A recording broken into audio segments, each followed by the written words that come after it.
condo. No, I didn't. She followed me to the condo. She said, okay. I'm telling you what Okay, happened. go ahead. She followed me to the condo from the same building. It's just a lot of blanks. Little black book, you know what time it is. Time it is. Time it is. Time it is. Time it is.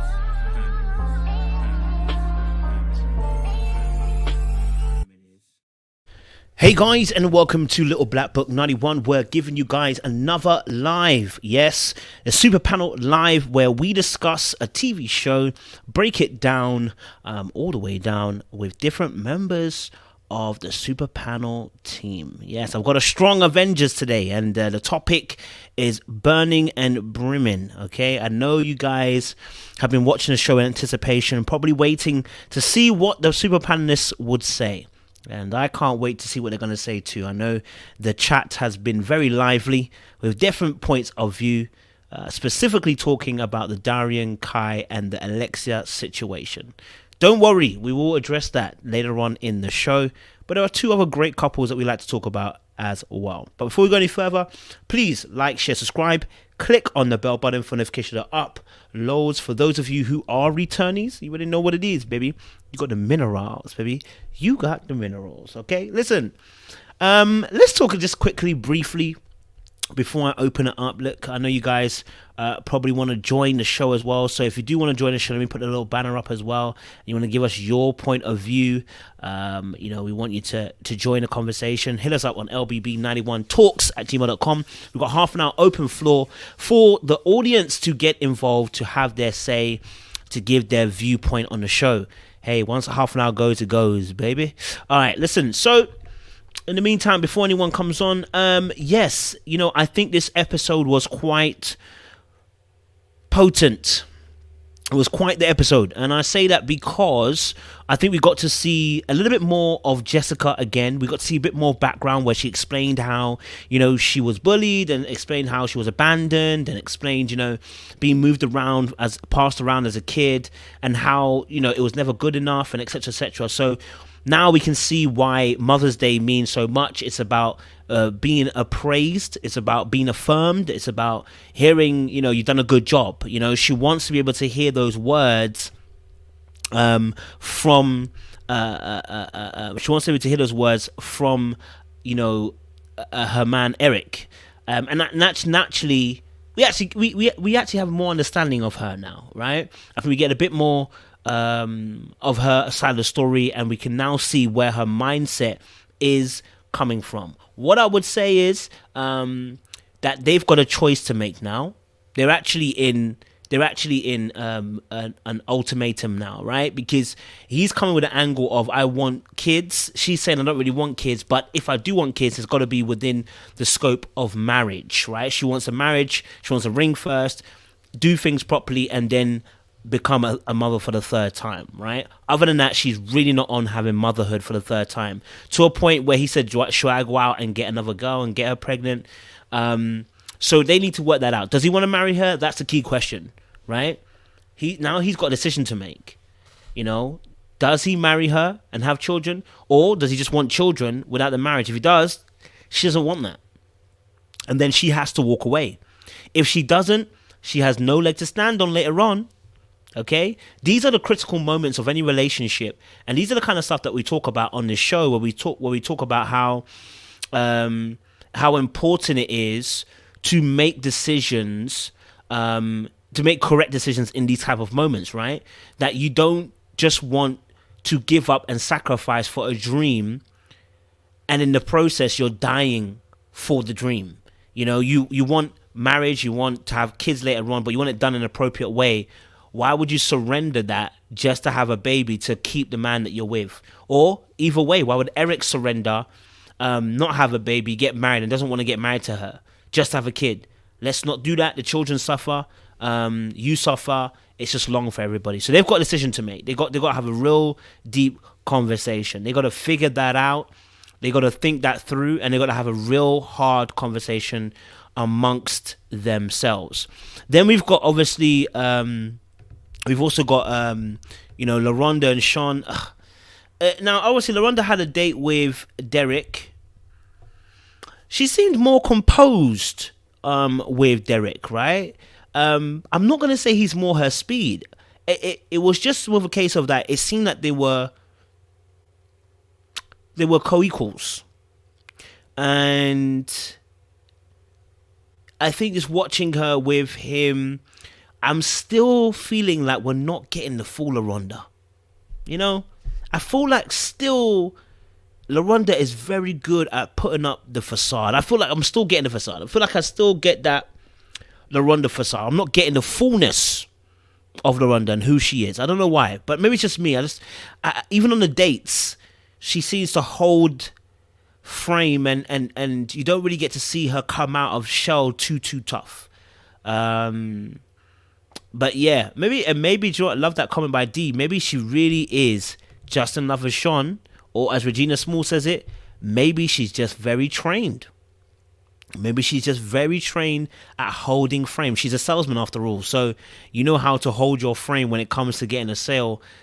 She's not someone that crumbles, I'm sure, easily under pressure. So, you know, I think she knows how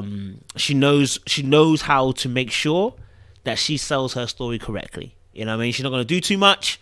She ain't going to do too less.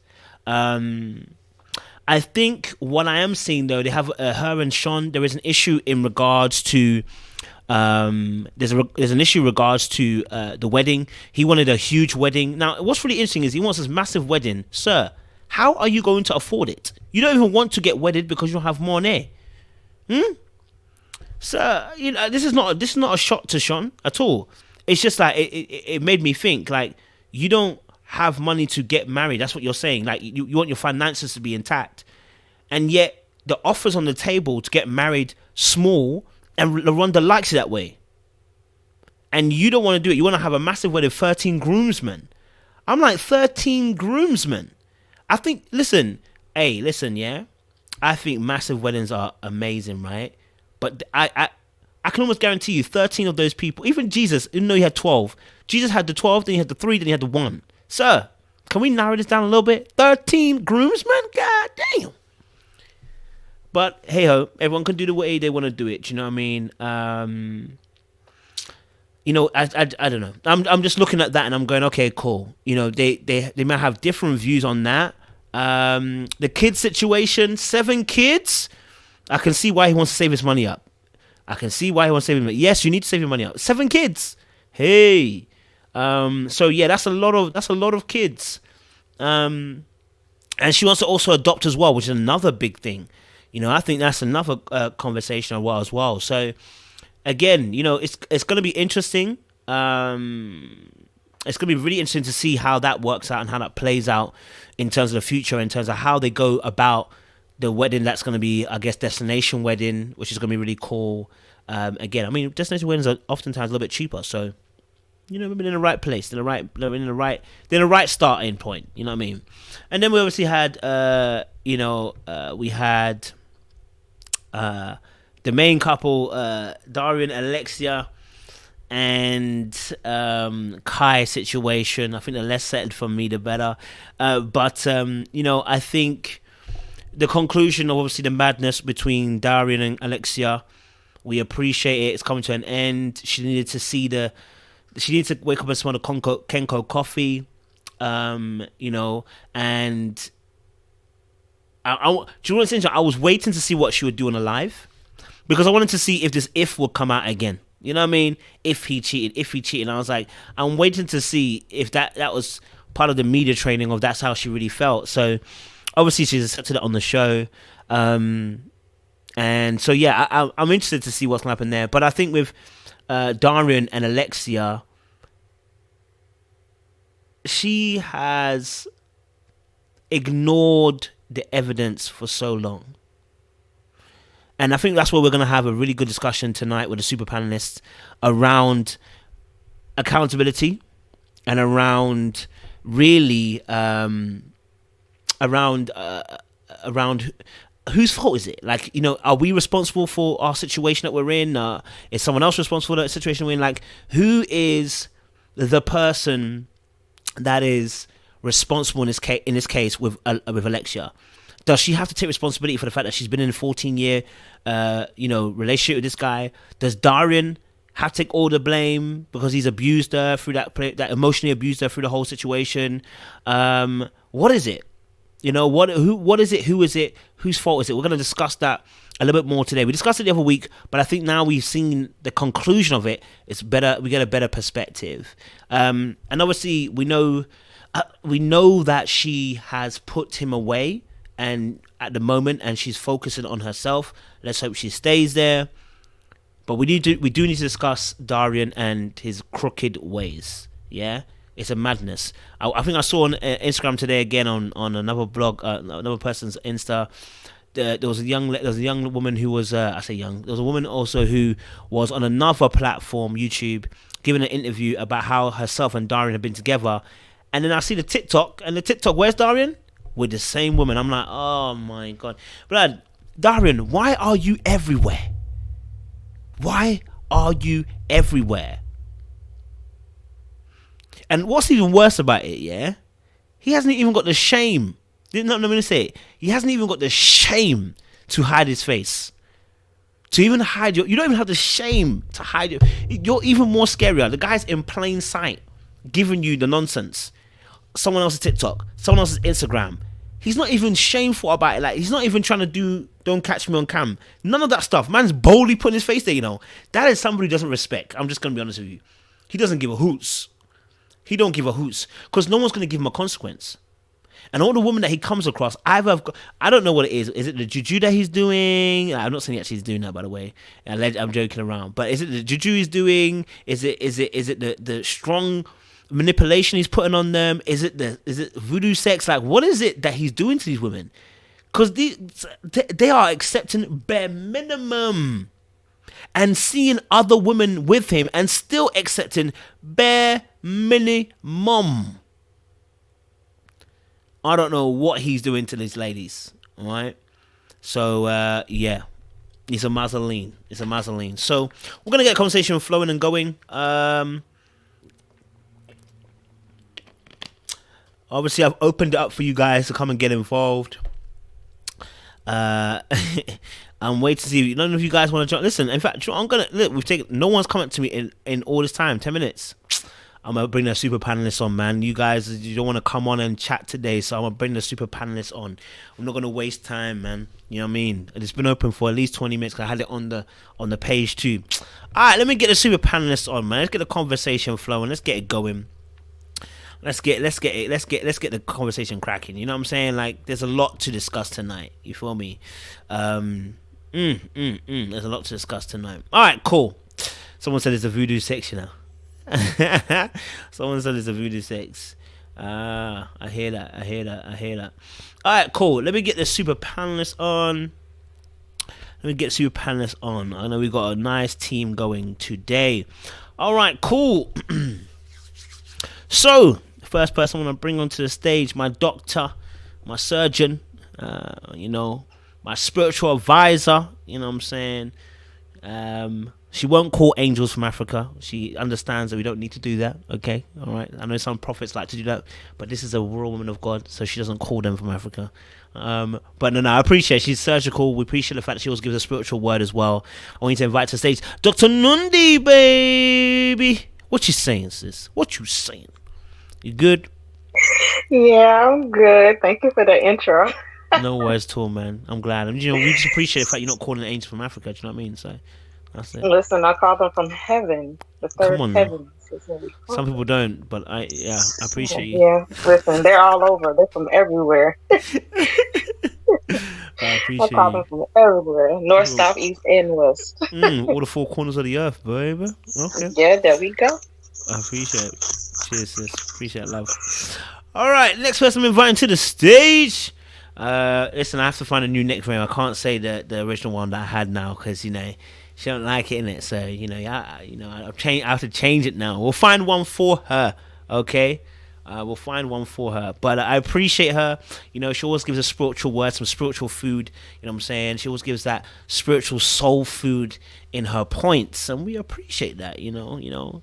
And our sister in the Lord, you know what I'm saying? So welcome to the stage, the big hitter, giant killer, Brittany, baby. What you saying, sis? Hey. How you doing, sis? You're right. I resisted the temptation to do it, you know. I thought you were gonna do it. I thought I was going to do it, but I said, no, let me leave it now, man. Let me leave it. Yeah, All right, well now you gotta find one by next week. I know. We'll have to find one. No, I got All one for right, you. time's a ticking, okay? No time of ticking and dying, baby. Appreciate you Hey, still. Doc. Yeah.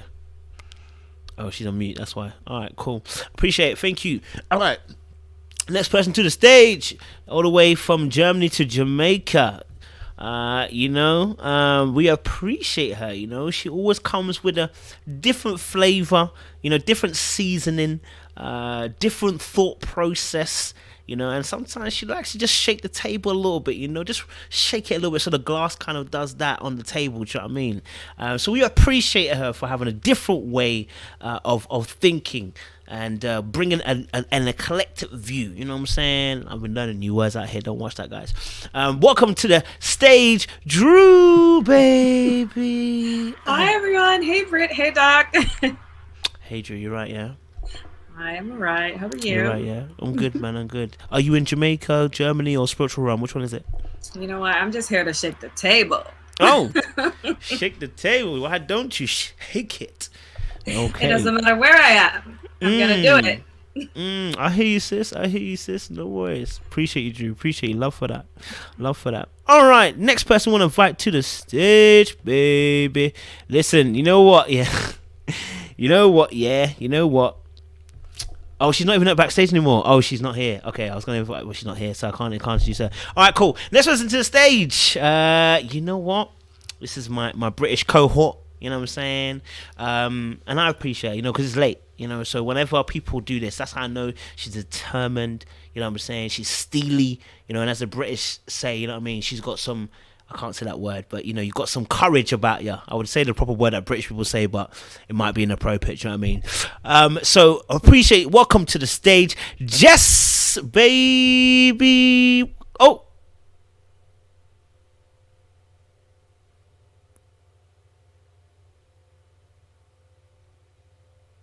it gets like that. You know what I mean?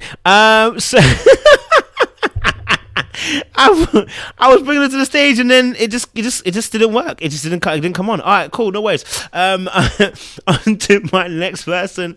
Listen, this is my chef of the team. You know what I'm saying? When we want the person to cook up a nice meal, bring the bars, bring the Maggie. You know what I'm saying? Bring stuff that needs to be cooked up well. You know what I'm saying? I like my meat well done. I know some of you like your stuff rare. That's your business. I like mine well done. Okay, and chef likes to cook this stuff well. You know what I'm saying? She brings heat to the table. So welcome to the stage, Chef J, baby. Peace and blessings, everybody. Peace and blessings. Hey, ladies. Hey, cool. Hey, Chef. You're right. Yeah, we appreciate you. We appreciate you. Thanks, man. Next person we're gonna invite to the stage. I now bring them on together. Oh, wait, sorry, we've got a brother here I need to introduce. Y'all already know who it is, okay? All right, make sure you turn your volume down because when he talks, you know what I'm saying, it's gonna be in your ear. You're gonna feel it in your soul. You know what I'm saying? That's the decibels, the vibrato, that bass he gonna bring in. I need to welcome to the stage, listen, sharpshooter, close range killer. You know what I'm saying? Listen, the guy, quick. He doesn't waste time. He reminds me of Trunks from, if you watch Dragon Ball Z, Trunks was a person, when he comes in, quick, finish it and be out. No long thing, just in and out. And this is how I see my next person coming to the stage, Corey Black, baby. What you saying, sir? What's up, everybody? God. What's up, everybody? Every time, sir. Every time. You're tripping. Every time, sir. I need to get new headphones, man. The bass is heavy on these ones. I appreciate you, big man. Love, man. Love. All right, cool. I'm going to bring to the stage two more people. Listen, I want to introduce them together, okay? Because they're like yin and they're like yang, okay? The O to the G. That's what they are. You know what I'm saying? One is Sugar Ray. One's locked and loaded. You know what I'm saying? They both trade blows, blow for blow for blow. That sounds really, really, really bad. But what I meant to say is, okay, that these two, okay, when they're on the stage, things happen, sparks fly. Okay, we get different viewpoints. Nobody backs down. We love it. All right, as the British say, we love it. All right, welcome to the stage, Ray and Sean, baby, locked and loaded. Hi, everybody. What's good? Thanks for having us. Thank you. Hey. What's up, everybody? What's up, Sean? What's up, Sean?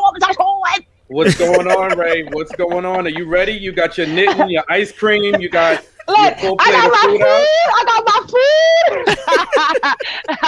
I got my knitting. I'm ready, Sean. I'm ready for you today, Sean. I'm ready. That's it. I got a full clip. I got a full verbal clip right here, Ray. So I'm ready. I can't wait. Oh, I love it. I can't wait. Oh, man. What's up, everybody? Y'all be killing me, man. I love that, man. Appreciate you guys, man. Appreciate it. Oh, Jess is here. Sorry, I was introducing Jess earlier on, and she got kicked out. So, Jess, welcome, baby. I introduced you. You got kicked out. My bad. Sorry. Welcome, Jess. How you doing? You right? Yeah. Oh, you're on silent. Sorry, my bad. Sorry. Hello. My internet wasn't even mad. It's okay, sis. Okay. You going for the Reds, yeah? Okay. Where's Ryan? Because Ryan, Ryan will be like, having your hat and you're not. Ryan, Ryan don't like redheads. Ryan don't like redheads. He doesn't like redheads. Ryan's mad. Anyway, listen, we'll talk about Married at First Sight another day. But appreciate you, Jess. Love seeing you on the show as well. Appreciate your time because I know it's late out here in Britain still. Okay, cool. So, put a ring on it. Episode 8. We are talking about the couples. It's gonna be interesting. Thank you for the little hit up, Yoni Logan. Appreciate that. It's gonna be interesting this conversation because I think there was some good stuff that happened with each couple, and I know you guys are gonna have some strong opinions about what actually happened. So let me ask the first couple we can talk about, and let me ask a question as well while we're there. Let's talk about Laronda and Sean. And let's talk about their situation because they discussed about the marriage situation and how they wanted to be married, and the divorce situation as well was a conversation between themselves. What was your kind of thoughts around their differences in divorce? Because I know that they both said towards the end that if somebody changes up, but it looked like Laronda wasn't really agreeing with that point about the switch up. I think she felt like Sean may use it as an exit route, and she was looking at marriage as there's no exit. You know what I mean? So I want to get your kind of viewpoints on that. So who wants to go first, or do I do eeny, meeny, miny, mo? Who wants to shake the table and shake the room? Dr. Nudu, sorry, you moved your hand, so you got the first hit. So it gets like that. Go for it, sis. Okay. So just thinking about the divorce point, I can see it both ways. So of course, if you're going into a marriage, the last thing you do want to think about is divorce. So I can see what Laronda is going with concerning that, but then I do understand what Sean is saying in regards to divorce, and sometimes that may be necessary. Of course, again, you don't want to go into your marriage thinking about that, and you hope and pray that your spouse will not be, anything in regards to the divorce. But I can see what Sean is saying, because of course, if we're thinking about divorce, some of the reasons you would get one is, of course, if sexual immorality was involved, adultery was involved, as though, the word will say. Now, some people and their reasons for getting divorced may not necessarily really be a reason. So if you're just trying to use it to get out of a marriage and it's not a legitimate one, then again, I can see where that could be, a issue. Some people like to play on that, but getting married as well as getting a divorce, neither one of those is something that you need to play with. Just like, Dr. Nicole said, getting in relationships, that's for grown folks. And it's very much so true. So when you decide to get married, you need to be thinking in the long haul. You need to be thinking, death do us part. If you can't see yourself getting old, sitting in rocking chairs, and this, that, and the third, then you may need to reconsider. If you and that person are not equally yoked, y'all don't have the same mindset, maybe you don't need to get married, because the last thing you need to do is to be thinking about a divorce. And, as they like to say, it's cheaper to keep her. So when you're thinking about getting a divorce, that's money involved. If you have children do get affected by that. So when you're talking about that particular subject, you better be thinking long and hard with that. You better have wise counsel concerning that. That's not something you just need to jump up and go do. But as the word says, if sexual immorality is involved, adultery is involved, that would be one of the reasons you can get a divorce. That doesn't necessarily mean that it's right, but you can get one. So I can see where Sean is going with that, where Laronda is going with that. But what you did say with Sean possibly using it as a way to get out, I can see that too. And if Sean is serious about Laronda, he needs to go ahead and make it official, but not be thinking about it 30 years down the road. Okay, I'm going to cash my chips in and escape this marriage. Because if you're already thinking like that, well, where y'all at? It's going to be headed for destruction in the long haul. My personal. Love that. Thank you very much, Dr. Nundi. Appreciate it. I want to ask another question to the panelists. I want to ask a question as, was Sean looking for a way out just in case he cheats? I want to ask that question. Corey, I would love to get your perspective. Was Sean looking for a way out in that divorce talk just in case he cheats maybe? Do you think he was looking for a way out of that situation? I think it's all the above. I do think that Sean, he doesn't trust himself. He's mentioned that time and time again. But also think that Sean doesn't really want to get married. Okay, he's having all these outlandish thoughts. He wants a destination wedding. He wants 13 groomsmen. That sounds like someone who's really trying to find a way for his woman to say, okay, you know what, no. So to me, I don't think he's ready. But I also, I feel that with Sean interaction with Laronda, it just proves that, one, he doesn't trust himself. Two, he's not ready for marriage. Then he brings up the whole thing about divorce. Yes, it's important to have that conversation about divorcing, but at the same time, you have that conversation kind of early on, not 3 or 4 years in, and then to make it seem like it's a situation of growing apart. It's crazy. If you've been with someone for 4 years, if you want to grow apart, you will see those type of trails coming up. You know what I mean? So to me, I think that he's just making excuses. He's talked about this whole thing about divorce. He doesn't trust himself in this marriage if he gets married to it.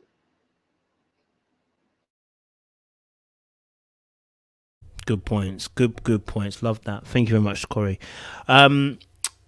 Yes. Let me ask another question around this. Obviously, they have different views on divorce. Well, is that something that can stop you guys from getting married per se? Is that having those different views on divorce? Could that stop you from potentially getting married? Let me ask that. Chef Jay, could that stop you from getting married potentially? I'll say in some cases, yes, that can stop you from getting married, especially if the other party is like strongly against being divorced altogether. So there are possibilities that can stop you. Now, the limit, I wish they kind of went into this, what exactly would be their deal breakers for, to cause the divorce, because I would like to have known what Sean's depends were or whatnot. Most cases, like Dr. Nundi say, it is there's some type of abuse. Cheating is technically not really a cause because you can go to therapy and all this stuff like that, but like habitual cheating could be an issue. Finances is not really an issue, but we know in the United States that is one of the biggest issues or whatnot that causes this. If somebody is like over abusing your money or y'all's money together, that can cause a problem or whatnot. So I really would have liked to know what their different views as to what can cause a divorce for each of them, to even know to how to expound on that, like, a little bit deeper. But yeah, different views can definitely be a cause for a pause in a marriage, for real. Appreciate it, Chef. And what was your kind of thoughts on their conversation anyway between Laronda and Sean? It was just kind of weird that the position Sean was kind of taking on being so like adamant for divorce. It seemed a little bit in his tone. It was just like, you know, Laronda's kind of where, no, we can kind of go to therapy. We can, you know, try to work through it. And that's the thing. Marriage is work. And it was sounding to me like he's not ready to put in the work. So it's like, as soon as something goes wrong or awry in the relationship, it's like, oh, well, let's just go get the divorce. And it's really crazy because divorce costs you more than getting married. So it's like, why even go down that route? And then you're talking about having 7 kids. Why would you want to put all of those kids through that? You know what I'm saying? Like, say to you got to the point to all 7 kids. And now something has happened in a relationship and you're not happy no more. So you just want to out. So now you're going to drag the kids through all of that too, or whatnot. Now you're going to be a single parent somewhere else. Like, that just kind of like makes no sense. It's like, marriage is work. A relationship is work. If you want to be in this relationship, you got to put in the work, or we could just go our separate ways and find people who want what we want. Good points as always, Chef. Appreciate that. Let me get Brittany in a conversation. Brittany, what was your thoughts around Sean and Laronda's kind of conversation around divorce? What was your kind of viewpoints towards that? Mine is similar to Chef's. It's pretty much that I, just based on watching them and hearing them go back and forth, I feel like they're not on the same page. Whether it's about divorce or any of their previous conversations, Laronda seems to see things one way. Sean sees things another way. I've never really heard them agree to anything where there wasn't anything shaky about the situation. I've always felt like they always haven't seen eye to eye on most issues they've spoken about. And I was mostly leaning towards Sean not being ready for marriage because I don't feel like he's really in it for the long haul, mindset wise.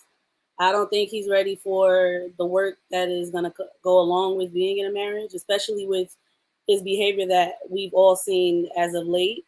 Like, he really has to work through his issues first. I mean, anybody does. I mean, some people's issues are worse than others, but from what I've seen from Sean, I wouldn't go into a marriage with someone who has insecurities as big as his.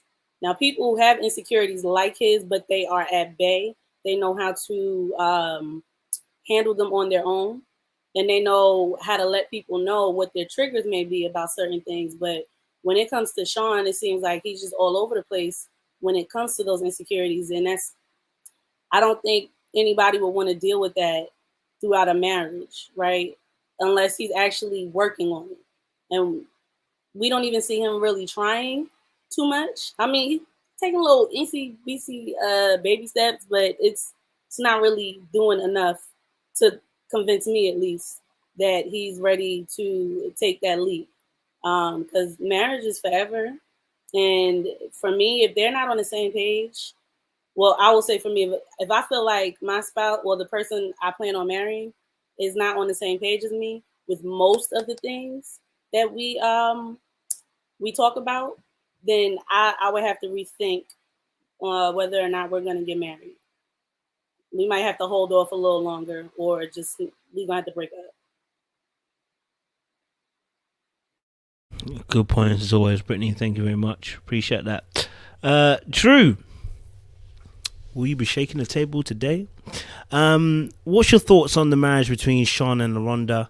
And can you see Sean's point? Can you see Sean's point? 7 kids. She's 30 plus now. Can you see his point?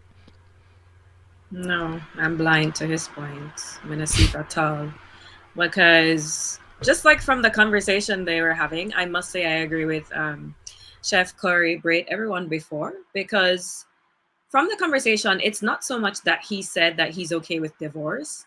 For me, it's the way he said it. It came across like, I need this to be an option. Like, he's looking for it to be an out. It sounds to me like I don't really want to be married and I need this to be there as my insurance. So when I'm ready to leave, I can leave via this route. That's what it sounded like. So I think between that and him not wanting to be married, it's time for Laronda to maybe consider that they just don't want the same things. And then separate and apart from that, the rest of the conversation, they're not agreeing on anything much. So their married life, I'm not really seeing how they're going to, meet in the middle or make things work. And how you broke and want 7 kids? Make it make sense. How are you not the breadwinner, but you want 7 children? That's like setting up your kids for struggle. Kids, in this case, I think the quality would be better than the quantity. They need to focus on a smaller amount of kids if that's really what they want to do. But also, Laronda seems very heavily based in family. She believes in family values, and she seems to be very dead set that that is what she wants, and she wants it the way she wants it in the confines of marriage. And for me, Sean almost seems like, okay, yeah, we can have the kids, but I don't necessarily need the marriage. So for me right there, it's showing that they're just 2 different people, and they need to, I think either a conversation is needed, because I definitely think there's love between them, or they just need to come to the agreement that maybe marriage is not for them. Some people agree to stay together in a partnership, if that's what you want to call it, and like life partners, but they don't want the same thing in terms of marriage. And that's how I felt about, that's what I got from the divorce conversation. Good points. I appreciate you. I hear that. Table shaking a little bit. I hear you. Jess, let's get you into the conversation. It's good to have you back on the show. What was your thoughts in terms of the divorce conversation between Sean and Laronda? Did you agree with anybody's perspective? What was your kind of thoughts around it? I think the fact that he mentioned the divorce, it was almost like he was preparing for failure. And I didn't really understand why you would go into something like a marriage, which is meant to be forever, with a sort of like a get out of jail free card. Well, if things don't go well, let's just consider divorce.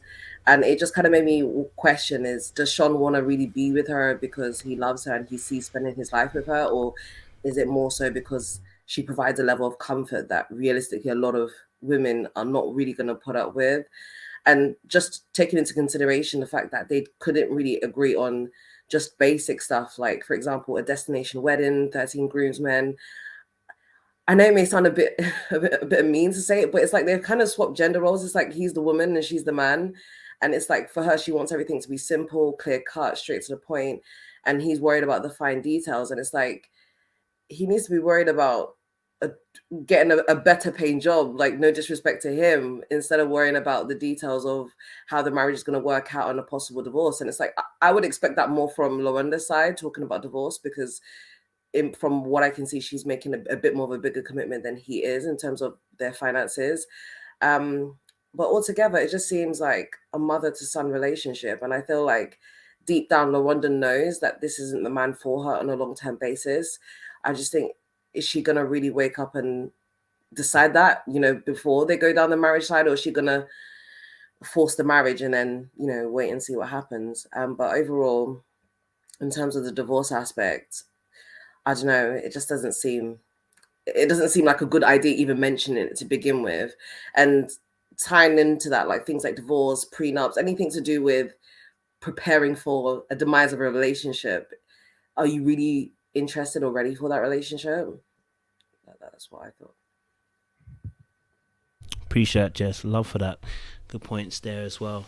I don't know. Do you know what I just realized as well? I don't know. Is this when I spent too much time with you Americans that even now when I hear British people, I'm like, God damn, we sound so posh. No wonder why they think we talk like the Queen. But yeah, appreciate good points. Let me get the OG in. Let me get locked and loaded in. Sir, what is your viewpoint on Sean and Laronda, their divorce situation? Because that was probably the major points of their conversation. What was your kind of viewpoints around that situation there? So what I see that as is Sean just moving the goalpost. We that's what we call that, right?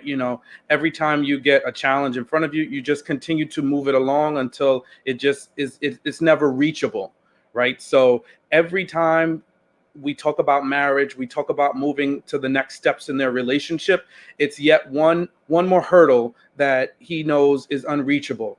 So in the beginning, he said he wanted to be financially stable so that he could do better and different than he saw his father do, because his father was a provider but wasn't there. So he wanted to be financially in a good place so that he could do both. Then we hear about all of this wedding stuff where he wants to have a Disney princess wedding and be a groomzilla in this episode. And then he wants to be Nick Cannon 2.2 and have 7 kids, right? So the math just don't add up, bro. Like, what are you talking about? Finances? You admittedly said that's an obstacle for you, but you want to have 7 kids? Who has 7 kids in this day and age unless you are wealthy? And to me, he said he's not. So he's playing games. So he's going to keep moving the goalposts. Then who has such a stupid conversation? We disagree about divorce. What? Like, what are you talking about? Where is the substance? What's your plan for marriage, right? What are you bringing to that relationship so that you don't get divorced? What are the pillars that you and Laronda are going to stand on so that you have a strong marriage? What is your marriage grounded in? Why are we going from the back to the front, right? We're going to the end of the marriage, predicting a divorce, to then now agree upon what are the terms to get divorced, right? Prenups, I get that. You need a prenup. Everybody's different. If that's what you want, you two can agree on that. Go for it, right? But we want to have Disneyland weddings. We want to have a destination wedding. You know, what's next? She's gonna pull the garter off of his leg. Like, what are we doing? Like, get it together, bro. Either just be upfront and be honest. Say you don't want to be married and let her be free. And I'm waiting to hear from her. Like, sis, when are you gonna get tired of this foolishness? You know, and you hear it a little bit in her conversations with her date Derek. You know, I don't know if we're going to dive into that, but, you know, yeah, that's kind of what I feel. I feel like he's just playing games, moving it along to get along until he figures out his next move. So is it safe to come out now, or you've been shooting, boy? The bullets are flying everywhere. I was shook for my life. Appreciate you. Ray, Sugar Ray, get involved. Talk to me. What was your thoughts? What was your thoughts on Nick Cannon 2.2? He's so funny. Nick Cannon 2.2. I love that. 7 kids. You know, my stand still stands the same in regards to LaShawn and LaShawn. Oh my God, I called them LaShawn. Oh my God, that's their name, LaShawn. Laronda and Sean. You know, it was interesting to see Laronda on her date. I know she's poised and she loves with one eye open. You know, she's not like Alexia who loves blindly. She loves with one eye open, right? So she's aware of what's happening. She's poised. She knows she's on TV. She's not going to sidestep. So I understand Laronda. I like her. But just seeing her with this guy, Derek, you could tell that she was a little more feminine. And it's similar to what I was saying about Zach's parents on Put a Ring on It. You know, the mom is a stronger energy and more masculine energy, and the father is more of a, you know, feminine energy. And sometimes relationships are this way. Marriages are this way. The woman is a little bit more masculine. The man comes with a little more feminine energy. But I think what's key for this relationship, and Dr. Nicole said it best. Shout out to Dr. Nicole. She was just spitting gems this entire episode. I loved it. She said, what you focus on grows. Yes. So if we're going to come into this relationship with an idea that there's a possibility that it may not work out, what you focus on grows. What you believe is your reality. So if they go in focusing to nurture, to be servants, not servants, but of service to one another, to love one another, then they wouldn't really have time or energy to think about a divorce. So, you know, and also I think Sean is a comedian, you know, he's playful. I think sometimes he talks off the top of his head, so I'm not really taking him too seriously. But ultimately, I wish Laronda and Sean the best. Appreciate that, Ray. Appreciate that. Okay, let me ask another question about Laronda and Sean to the rest of the panel.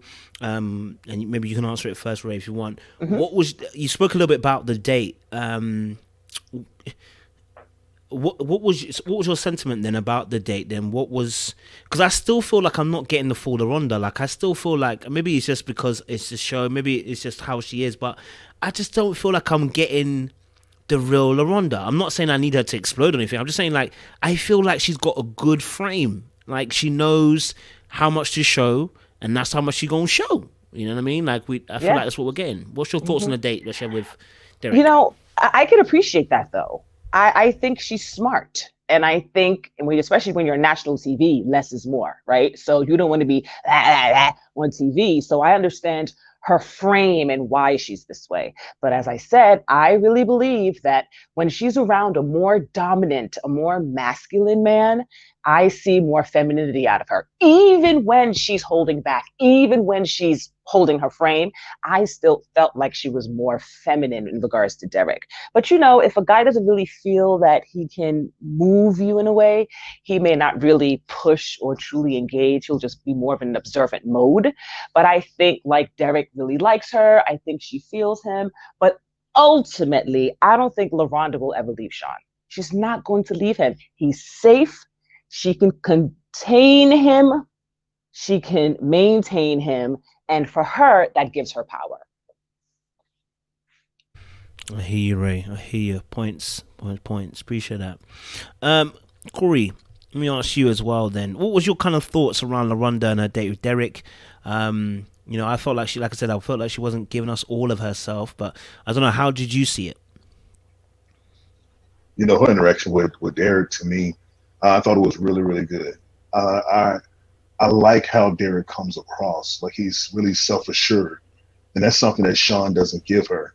And to me, I feel like she knows that she will be in a better relationship with a guy like Derek than with a man like Sean. But like Ray said, he's safe, and in that safety comes something from her that she needs to keep to herself. Like with Derek, the way he spoke to her, his demeanor, like a man can recognize that in another man. Like when seeing him talk to her, I knew that he would be a better fit for her. She knew it too. She was joking about going to the courthouse and everything, but to me, I feel like it was something that she would actually consider. She even said herself, if I was single, Derek would definitely be the type of guy that I would go on a date with, that I would be in a relationship with. So she knows it. She's been on multiple dates with different guys, and all of them has had points about themselves that come out to be better for her than Sean. Simple. Good points again, Corey Black. Appreciate it. Good points. Dr. Nundi, what was your thoughts? Seen them on a date, seen them interact. Was there anything that you noticed, anything that you saw about Laronda that you could add, or any kind of thoughts that you had towards their date? So just to piggyback off of everyone else that's already spoken, I agree. Like, the date was good. She was, feminine, even though she was reserved on date.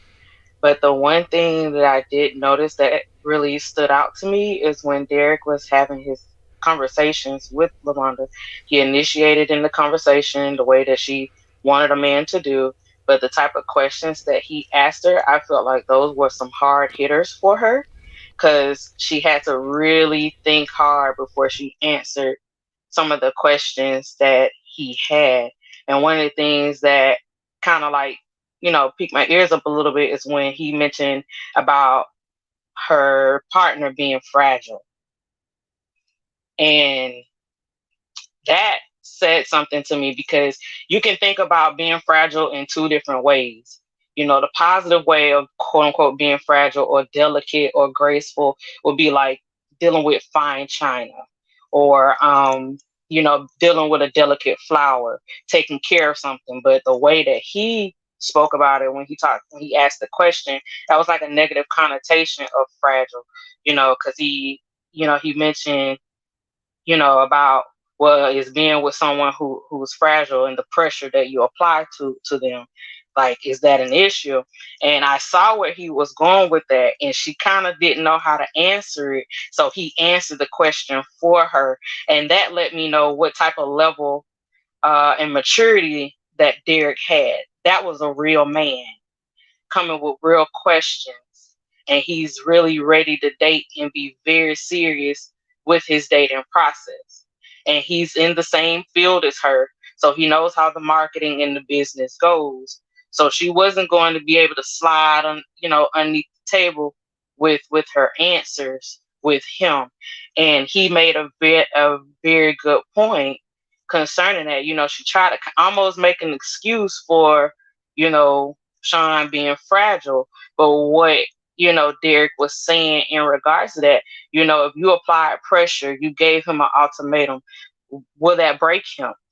You know, are you a type of person that I have to walk on eggshells with? Because that's really what fragile is. Like, if you really look up the definition for it, the second definition of fragile, you know, is you're breakable. You're like walking on eggshells. So you giving him an ultimatum, are we going to get married? Are we not? Will that break him? And that was honestly like a lesson point for Laronda to really glean and take in, because do you as a woman really want to be with a man that's that fragile? Not in the sense of being delicate or fine china and I'm taking care of you in a nice way or gentle way, but in the sense of, can you handle the pressure? Can you handle the weight of, okay, it's now time to be married? See, we get in these relationships and we waste our time with people 3, 5, 10, 14, 15 years, and you don't get a ring, you don't apply pressure. Sometimes the pressure is necessary. And as Derek said, he said, hey, a man knows what he wants. When he wants it, he's going to do whatever it takes to secure the bag. That let me know Derek was a real man, because why? Derek know what time it is. But see, when you think you have time to play these games and run it, then you will waste a woman's time, have her thinking she gonna get married, and she never got a proposal or got a ring for that matter. So as ladies and men too, we need to be a little more wise and listen and pay attention and look at those red flags. Stop trying to make it to be what we want it to be and look at what's really before us. Is Sean really ready to be married? If he's not ready to be married, it is okay. But she needs to know, am I going to deal with this or I'm going to move on, is the question. So either she's going to give that ultimatum, as Derek said, or she won't. And if she doesn't give him one, and if he doesn't respond to it in the way that she wants, then she needs to reevaluate her situation at the same time. So. Dr. Nundi, thank you for that, man. Big boy points. I even forgot about that. Yeah, I forgot about that part of the conversation. So just to jog everybody's memory, I've actually found the part where they actually speak about it. So I'll play it for you guys so you can have a little bit of a look at as well. I'll just find it here. Derek definitely seems to be the type of person to... Let me bring it here. This is the conversation here. People are fragile. You're thinking you're with someone that's that fragile that would break if you apply pressure? Not necessarily. Most of the guys know that their time is possibly limited and they have to do what they need to do to capture the woman that they want. Oh, sorry. So that was the clip there where they talked about applying the pressure. Just to remind everybody, I totally forgot, but now I've watched it, I'm like, my God here was sweating. She was at the end, she was like, even she was acknowledging. Brittany, talk to me, what are you saying? What do you think about the date between Laronda and our guy Derek? I thought it was great, honestly. I feel like he is more of her speed, but what is she looking for? He might not be the guy that she wants to necessarily be with, because everybody's been hitting on the point that she likes to control, which is true. I mean, you can see it because she hasn't moved yet. I mean, most of us on here, we would have been left the situation, because we're not going to deal with somebody like Sean who lacks a certain level of maturity. I mean, there's nothing wrong with him being a comedian and playing around. I love it. I love laughing, but you have to know what it is you want and know when the time is to stop playing. Like, you have to leave some of the jokes alone sometimes. And I feel like a lot of the times he does not. And I mean, maybe because Laronda and him have been together long enough, she's used to it, so she doesn't care. But I mean, I don't know that. Yeah, but back to the whole conversation with Laronda and her date. I felt the same way as Laronda did. I was like, oh, you know how, ladies, y'all know how y'all get when you get a man who really knows how to read you, and he asks you those good questions. It's like, oh, okay. And you start getting a little hot and bothered. Yeah, I felt the same way as her. Yeah, because that's usually how a woman would react to a man who is on her level or is someone she can learn from. And we all know, I don't want to say this about Sean. I'm not going to say that she can't learn from him because we can all learn something from each other. But how much more can she learn? Because I feel like when you're in a relationship, you should be able to learn from one another throughout the relationship and throughout the marriage. You know, I'm over Sean, honestly. I couldn't deal with somebody like him. I just couldn't. He's a nice guy. We could be friends, but it would be nothing more than that. But the guy that Laronda was on the date with, he is definitely more of her speed. And I know if she did not want to be with Sean, she would more than likely be with him. Or at least give him a chance and actually take the dates a little further. I appreciate it, Brittany. I appreciate clutching them pearls. I hear you. Drew, talk to me. What's your thoughts on that date with Derek and Laronda? Is that more her speed? That kind of guy he was quite assertive. He was like, he was trying to lay down some tracks there. What was your thoughts?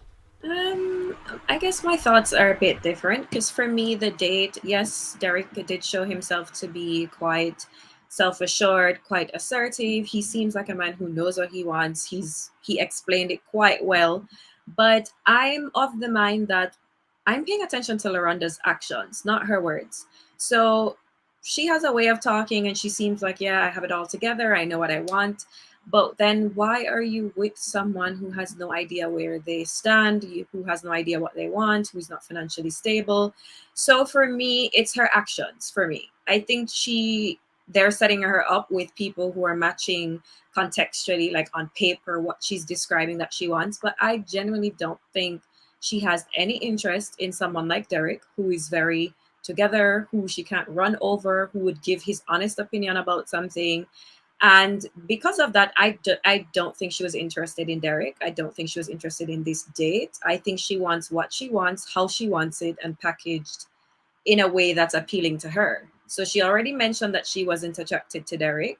And then on top of that, I think someone who knows everything about themselves for her, I'm getting that it may devalue her position in the relationship. I genuinely think she enjoys being the fixer. There are some people out there like that who they like being around someone that they can take care of. They like being around someone that they can fix. And this for me revealed that about Laronda. I think Derek is together for sure, but I don't think he's for her. That's the only thing I'm not seeing it. Now, just before you go, Drew, you said about fixer. What? In this case, is it a healthy situation for her to be fixing someone like Sean? Is this possible to be fixed in this particular regard, if you want to say that? I think up until a certain point. So for example, like being his motivator in the sense that you have your stuff together and maybe you're motivating him. Some women can devalue men when they're at let's say a lower financial position than them, or they're still out there pursuing their dreams. So for that aspect, I think she's quite healthy for him. But on the other side, where she's coddling him and that rubbing stuff that she does and kissing him on the forehead, that grates me so much. No. She treats him like a baby. Like, it's time for him to grow up, stand on his own 2 feet. So there's definitely some aspects of their relationship that are just creepy for me and very unhealthy. They need to get it together. No. All right, good points. Thank you, Drew. Chef J, talk to me. What's your thoughts? I have a feeling you're going to cook up something special for us. So what's your thoughts on this carbonara situation with Laronda and Derek here? I actually did like their banter back and forth a lot. What I liked the most about it was the eye contact that she engaged with him. She had like a lot of strong eye contact. And with that eye contact, there was a lot of smiles. So I was like, she does genuinely find some interest in this man. Here's the problem with this scenario. This is a dating show where I'm already in a relationship. So there's always the comparison coming in to what I already have to what I could potentially have. So now we're formulating these things in our head as we're on these dates on, well, what would I be giving up and what would I be gaining? And that's what I see in her head the whole time this date is going on. I don't think that she's not interested in him. She even said it herself. If she was single, he would possibly be somebody she potentially dates. So it's just like, this guy can be all great and all this stuff, but on the other hand, where's he lacking that I like about what I have already or whatnot? Sean is funny and humorous and stuff, but then she also said about Derek, she likes his maturity standpoint. So it's like sometimes that humor and that funny is too much or whatnot. Women love humor or whatnot, but sometimes when it's just too much, you're like, all right, dude, can you be serious for a second? I'm trying to have a real conversation with you. Like, let's be serious. We're talking about serious things and you're joking around. This is not the time. And it gets frustrating sometimes or whatnot. Because when you're trying to really be serious in a moment and that person just constantly playing, it's just like, grow up, please, or whatnot. And then she also said that he was more reserved. So here we go back again to that emotional phase of which she has already. Like, okay, do I take somebody that is more reserved and that has their emotions more managed, or do I continue on managing somebody else's emotions? So it's just like, though she's enjoying the date and all this, it's all of these things is just clicking in her mind as she's going through it and whatnot and stuff.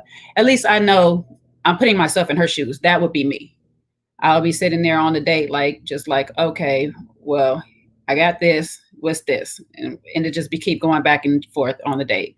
So, like I said, I did like the date. I love the conversation. I love the eye contact in it. I would not say that she doesn't like him or have any interest, but she does have something already that she's invested into. So that does play a big part on it.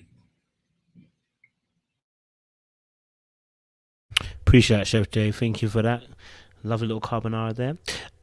Jess, talk to me. What's your kind of views on Laronda and Derek's date? What was your kind of view?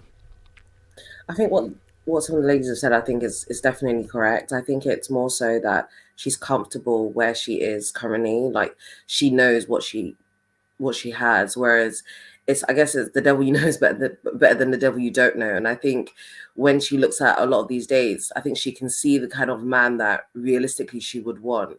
But at the moment, she has control over Sean. Like, she knows how to manage her expectations with him. Like, she knows how to sort of, I guess, pacify him in a way. So I think for her, having that control and knowing fully, this is the situation, I know the man I have and I know how to control this man. I think it would be scary maybe for someone with her personality type to date a guy who is a bit more, quote, alpha male or a bit more strong. And I feel like at this moment in time, I don't necessarily see her leaving Sean at this moment. The only thing I can see in terms of her leaving him, unless he does something like cheat, but realistically, I don't know. If she wants to have a place to live, I don't think he's realistically going to do anything to try and mess this up. But ultimately, from what I see, I think Laronda deep down, she knows that she needs a man who's a bit more mentally and sort of financially mature. But I feel like she's just going to continue to settle for a man like Sean. And one thing I was a bit interested in was to know, like, what was her upbringing? Like, does she have any sort of past trauma where maybe her mum has been that type of person where she's had to look after a man, or she's seen people in her family having to take that responsibility? So maybe that's just her natural go-to. So maybe she gravitates towards men like Sean. I feel like she could definitely attract to Derek. Whether she can keep a Derek, I think that's the real question, in my opinion. Definitely hear that, Jess. And you're right. I think that's why I see the wall. We don't get much story background with her. We know what old boy is dealing with, Sean, in terms of he's got daddy issues. But with Laronda, we're not hearing anything. We don't know anything. We don't know any kind of background with her, and that makes her mysterious. And that makes also as well makes it harder to read where she's really coming from. And obviously that's editing, and maybe that's the fact they never had that conversation. Also as well, have they had a sit down with Dr. Nicole yet? Have they had a sit down? They had one sit down. God, what the hell were they talking about? Normally, Dr. Cole will normally just whistle the people into shape and bring some stuff from the past. But if I can't remember that conversation, I don't think she whistled anything then. They didn't really, I think maybe they talked more about his dad. I think that's why. That was it. They spoke more about his dad. I don't remember that video. Yeah, I do remember the conversation now. But we didn't hear much about Laronda. So we need to see that hopefully in the next few episodes. More about where Laronda's coming from. So good points there, Jess. Good points there. Okay, Sugar Ray. Oh, Sugar Ray, you already kind of answered it. You already kind of answered me. You can add a little bit into it. Yeah, but I did want to say this, though. Laronda is the type of, she's not dumb. Laronda knows exactly what she needs. And there is something about her feeling safe with Sean. And I would dare say that Laronda also makes more money than Sean. I could be wrong. I have no proof of this. So I don't think Sean is stupid enough to mess up his situation, which is why he was so afraid to go on these dates, because he doesn't want to cheat. He doesn't want to mess up. Laronda for Sean is his safety net, and Sean for Laronda is her safety net. I liked Derek. I would date Derek. I would date all these guys that she was going out with. You know, they seem older. They seem more mature. They seem rooted and grounded. You know, they come with the older guy game. You know, I really enjoyed their energy, and I think she felt it too. But I don't blame her. And I think it was Jess who said it. I love her accent, by the way. You know, would you rather be with the devil that you know or the devil that you don't? So I get it. I totally get it. Appreciate it, Sugar Ray. Thank you very much. Lots unloaded. What's your thoughts on the date between Laronda and Derek? What was your kind of thoughts? What did you see? It was a Sahara desert of dryness, is what I saw betwixt the two of them. And Laronda is a beautiful woman, and I was even just looking at her clothing of choice. I mean, that sweater couldn't have more length to it, you know. And again, I'm not saying she should be like Jessica and we see, you know, we don't miss nothing. But, you know, I've seen her in different outfits. And when I looked at that sweater, I'm like, dag, sis, you wasn't giving him nothing to look at, you know. So I think, and then in her earlier description of him, she called him older, right? So I think she was turned off. In a sense, and like everyone else has said, so I won't repeat or regurgitate what everyone else said, because definitely we get that she's calculated, but I can't see past that. Like, I'm just really curious. She's almost like an enigma where I can't really figure out what's her end game. Is she just hoping all of this will push Sean to make a decision, like, and he'll see the danger of losing her and then he'll frame up? Is that her end goal? Like, what was her expected outcome in coming on this show? And is she going to make a decision and ultimately leave him if he doesn't do what she wants to do? Because she told us in the date, it's family, love, and respect. Those are her priorities. That's what she's looking for in a relationship. And is she getting that from Sean? Maybe one, but I doubt all three. So I'm just waiting to see what she wants, what her next move is going to be. I doubt it's going to be Derek.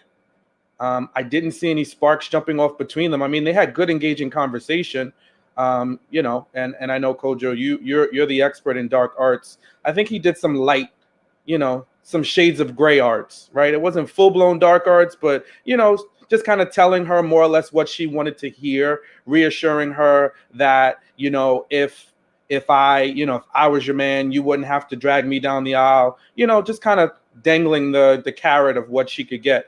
And from everything that we see from him, he's pretty well off, you know. So I think the financial piece is there, but I think she just wants everything all in Sean's one package, where sometimes when you're dating, you gotta really negotiate and really think about what's your priority.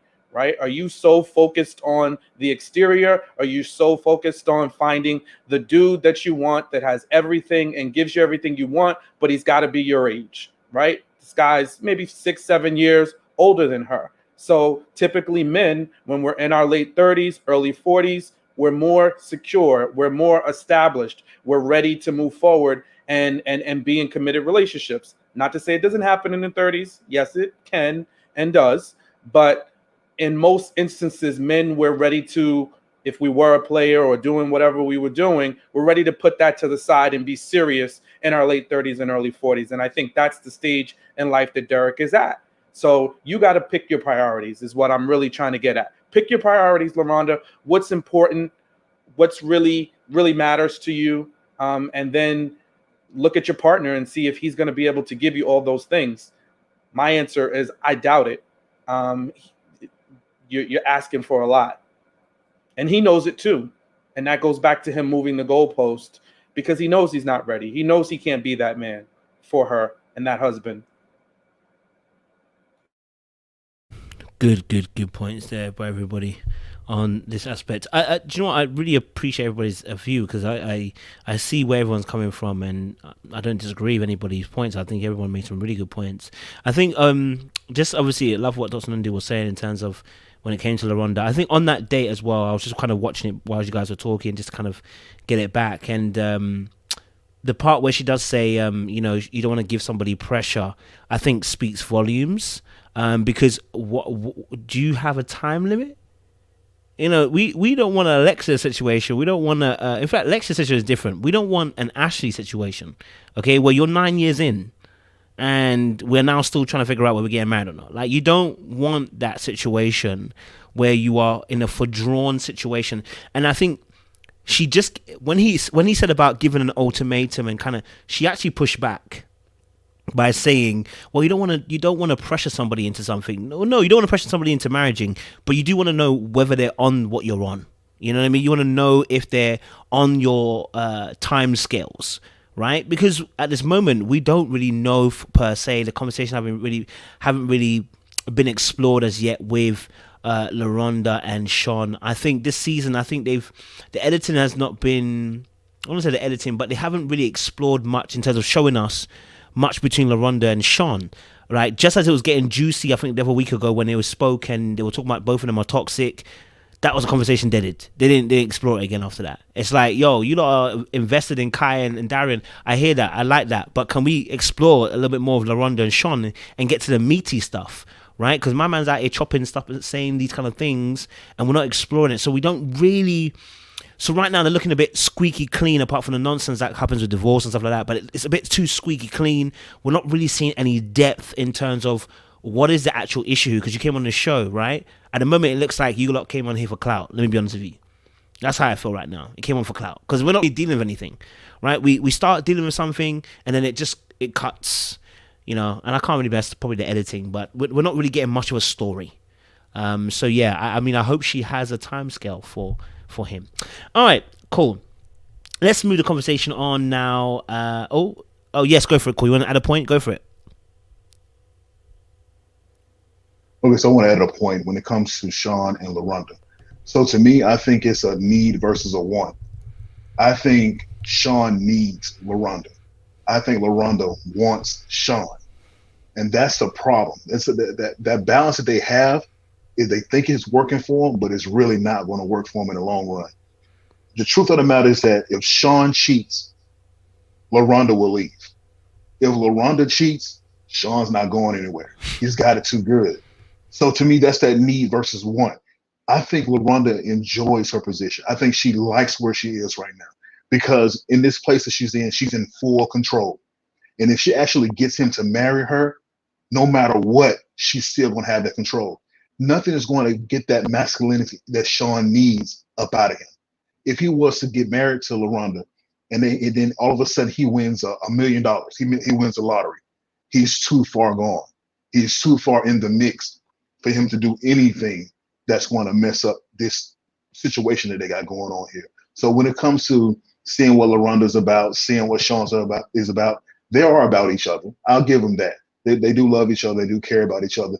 But the reasoning behind it and how that's going to affect them in the future, that's going to be the question. That's all I want to add. Good addition. I appreciate it, Corey. Good addition. I appreciate it. All right, cool. Let me shift the next couple then. Jessica and Eric. We had some good understanding, a little bit of, and this is what I don't get. They give us 2-3 minutes of Jessica, and we got more understanding of Jessica, and y'all can't give us nothing about Laronda. Something's really fishy about the way you lot are editing at this moment, bro. Or either that, Laronda's not giving nothing to their own TV. I don't know what's going on. But anyway, listen. So Jessica kind of explained a little bit in terms of her background. She's been bullied, and she explained a little bit in terms of being moved around a lot, and obviously feeling abandoned, and then she explained that's why she kind of needs that affirmation and needs that validation from her partner. So we got a bit of more understanding of that. But they had a conversation around children and marriage. Children versus marriage. And I want to know what you guys' thoughts were on that conversation, because it felt like, to me, they were at different polar sides. It looked like one was at north, one was at south. And it looked like they're going to have to make a really big decision if they're going to move forward. So let me get someone to introduce. Jess, go for me. What was your thoughts on Jessica and Eric's conversation around the children versus marriage situation?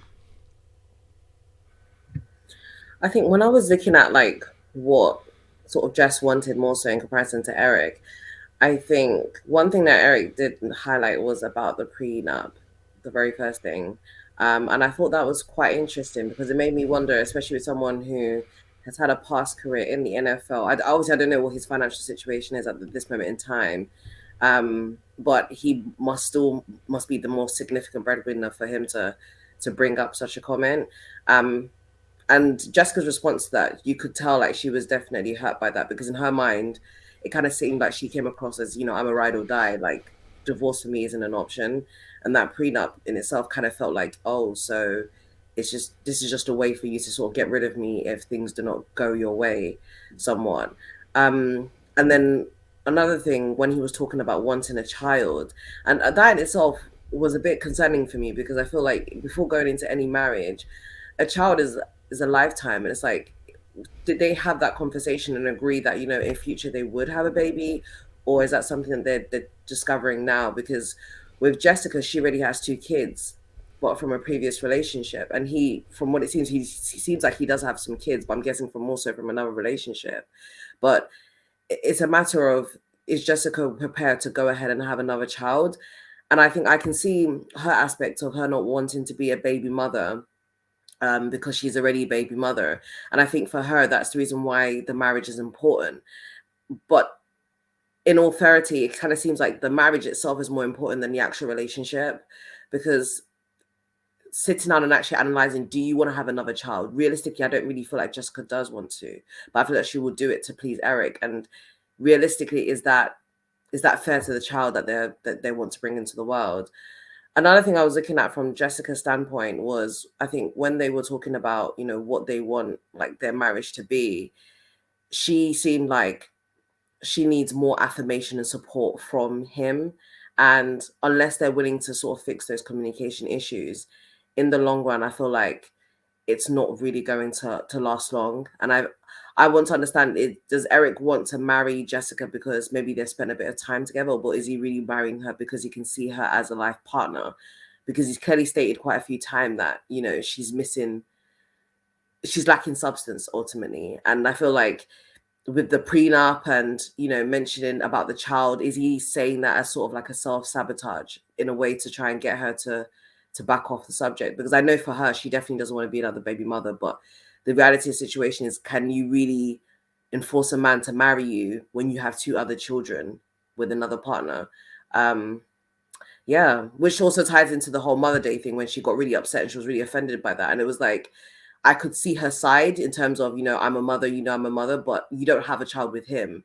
So that instinct or that courtesy to automatically want to jump and wish you a happy Mother's Day is not necessarily going to be there, because ultimately you don't share a child, regardless of how great of a parent you are to your own children. And that's one thing that a lot of people don't discuss, is biological children versus inherited children is a completely different attachment style, completely.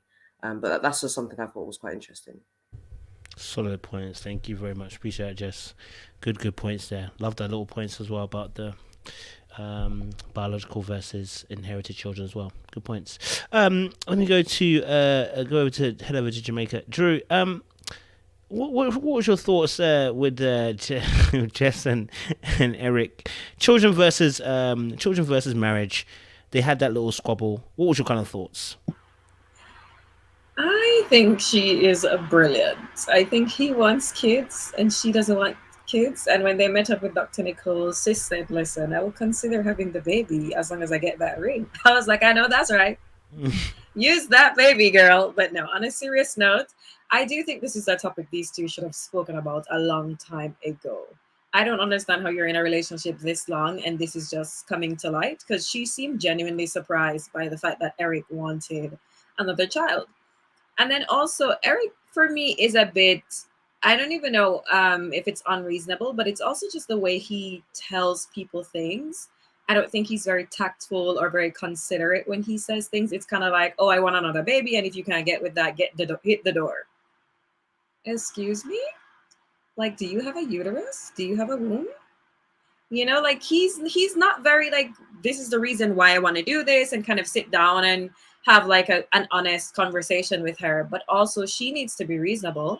They both have kids, but he explained why he wanted another child, which also I think is a very selfish reason to bring another child into the world. Dude said, I was basically an absentee, broke ass dad, and now I want to be there for this new kid. And I'm just like, that's a very selfish reason to bring another child into the world.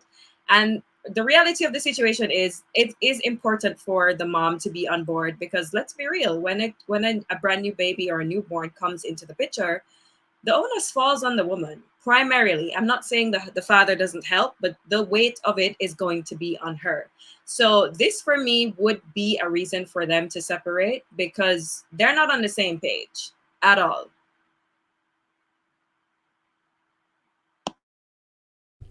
I hear you, Drew. I hear you. Get that marriage, Jess. Yeah, get that marriage. Yes, Brittany. Let me come to you, Brittany. You know, Eric decided that he wanted to have a child and stuff. Question: should he have wished her Happy Mother's Day? Was that such a big deal that he missed saying Happy Mother's Day? I mean, that's not his baby mother. Question. Okay, so I'm on Jess's side with that, but also we don't know if the kids are in the house with him as well. Yeah, they're shooting the show. The kids might be away for now while they're shooting, but do the kids come visit? And that's not just her kids, but his kids as well. Are they in the house sometimes? Because if he sees her actually being a mother, right, and they come visit, and I don't know what kind of situation she has with the father where they go back and forth. But if the kids are in the house, then yes, I do feel like he should have at least, done some kind of gesture. But the way she described it, it sounded really like mean. Like he didn't care at all. I get if they're not your kids, but have a heart a little bit. Like, yeah, she's a mother and she's also your girlfriend. So are you not going to at least acknowledge that piece a little bit? Like, I mean, the least he could have did was send her some flowers home if he knew he was going to be busy. Like, I mean, something. But it sounds to me like he usually does some nice things for her for Mother's Day. But this year, for some reason, they didn't get it. I don't know. There's a lot of missing pieces from this for me to really say if whether or not he should have said Happy Mother's Day to her. But I mean, ultimately, overall, I mean, give the girl something. She's a mother of 2, right? So then y'all live together. I'm sure the kids come visit, and he's there to see her parent. So something could have been done. I'm not saying he had to go all out and take her out to dinner, but something.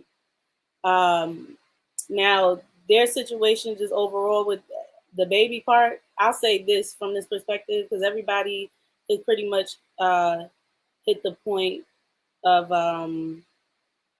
just them wanting to have the baby and the reason why. Now, I know for most women, if you aren't getting what you need from your partner, you're not gonna want to give them the major things that they really want. Because most women, if you show them the respect and the love that they want, like all of the time, then just out of submission and pure respect, she'll just be like, okay, yeah, I'll give him a baby. I don't care. Fine. But I think because they have so many issues and problems, you know, it's kind of making her push back on the idea of having kids. That's really all I can say for them, because I'm tired of these people, honestly. Sorry. I'm over it. I hear you. I appreciate it, Brittany. I hear you. Let me get Chef J involved. There's a little someone's saying here, just as overacting, your kids and baby daddy should be wishing you happy Mother's Day. However, they live together. If she wants him to go all out, perhaps she should consider having his baby after marriage. Chef J, do you agree with that point? Actually, oddly enough, I do. And this is why. Me personally, I'm not a holiday person. I'm the worst. And the sad thing, I cook. So I'm supposed to be cooking things for the holidays and stuff like that. And that's the only reason I know they're coming up and stuff like that. Like, I don't care. To me, Mother's Day is every day my child is alive. Every day my child tells me I love you. That I get Mother's Day every single day to me. And so to me, it doesn't really matter that one day. I also do agree with Mother's Day are for children to praise their mother, not spouses, not partners, and all of these things. Now, it's nice to have those things from your partner and all that, especially if your partner is the one who made you a mother or whatnot. And so, yes, I do agree with the statement. Now, when I put myself in Jess's shoes and think how Jess thinks with everything that we know about her now and how her upbringing is and everything like that, I get where she's coming from. You know, those little things to her, the sentimental things are what matter. You know, funny story is like my dad is sentimental like that. You know, he's like, I did all these wonderful things for your mom for her birthday and she got me a card. Like, it's crazy like that. You know, he wants it reciprocated. And so like knowing having these type of people in my life, I kind of get where the mentality is on certain things. You know, it's like, you should be thinking about me in that moment. So I get where she's coming from. You know, for her, it was, you should have just had the nip. And she even kind of said it like, you could at least called or brought me a 99-cent card. That's exactly what she said. You could have bought me a 99-cent card to at least say that you're thinking of me. And that's all it really is the thought of it all. She just wants to know that you are thinking about her. Now, as far as the baby situation, we keep walking a fine line on this because that is that man's deal breaker. He wants another baby or whatnot. His reasons could be selfish or whatnot, as y'all say, but honestly, if you're playing pro ball, you're missing out on some valuable years of your baby's life, valuable time. Depending on the time of year when they're born, you're missing their first steps, their first words, you know, all of these things could be missing. And you want that experience. And you want that experience with somebody you love. You know, he might not have been in love with his baby's mother, or they might not have had a relationship like that.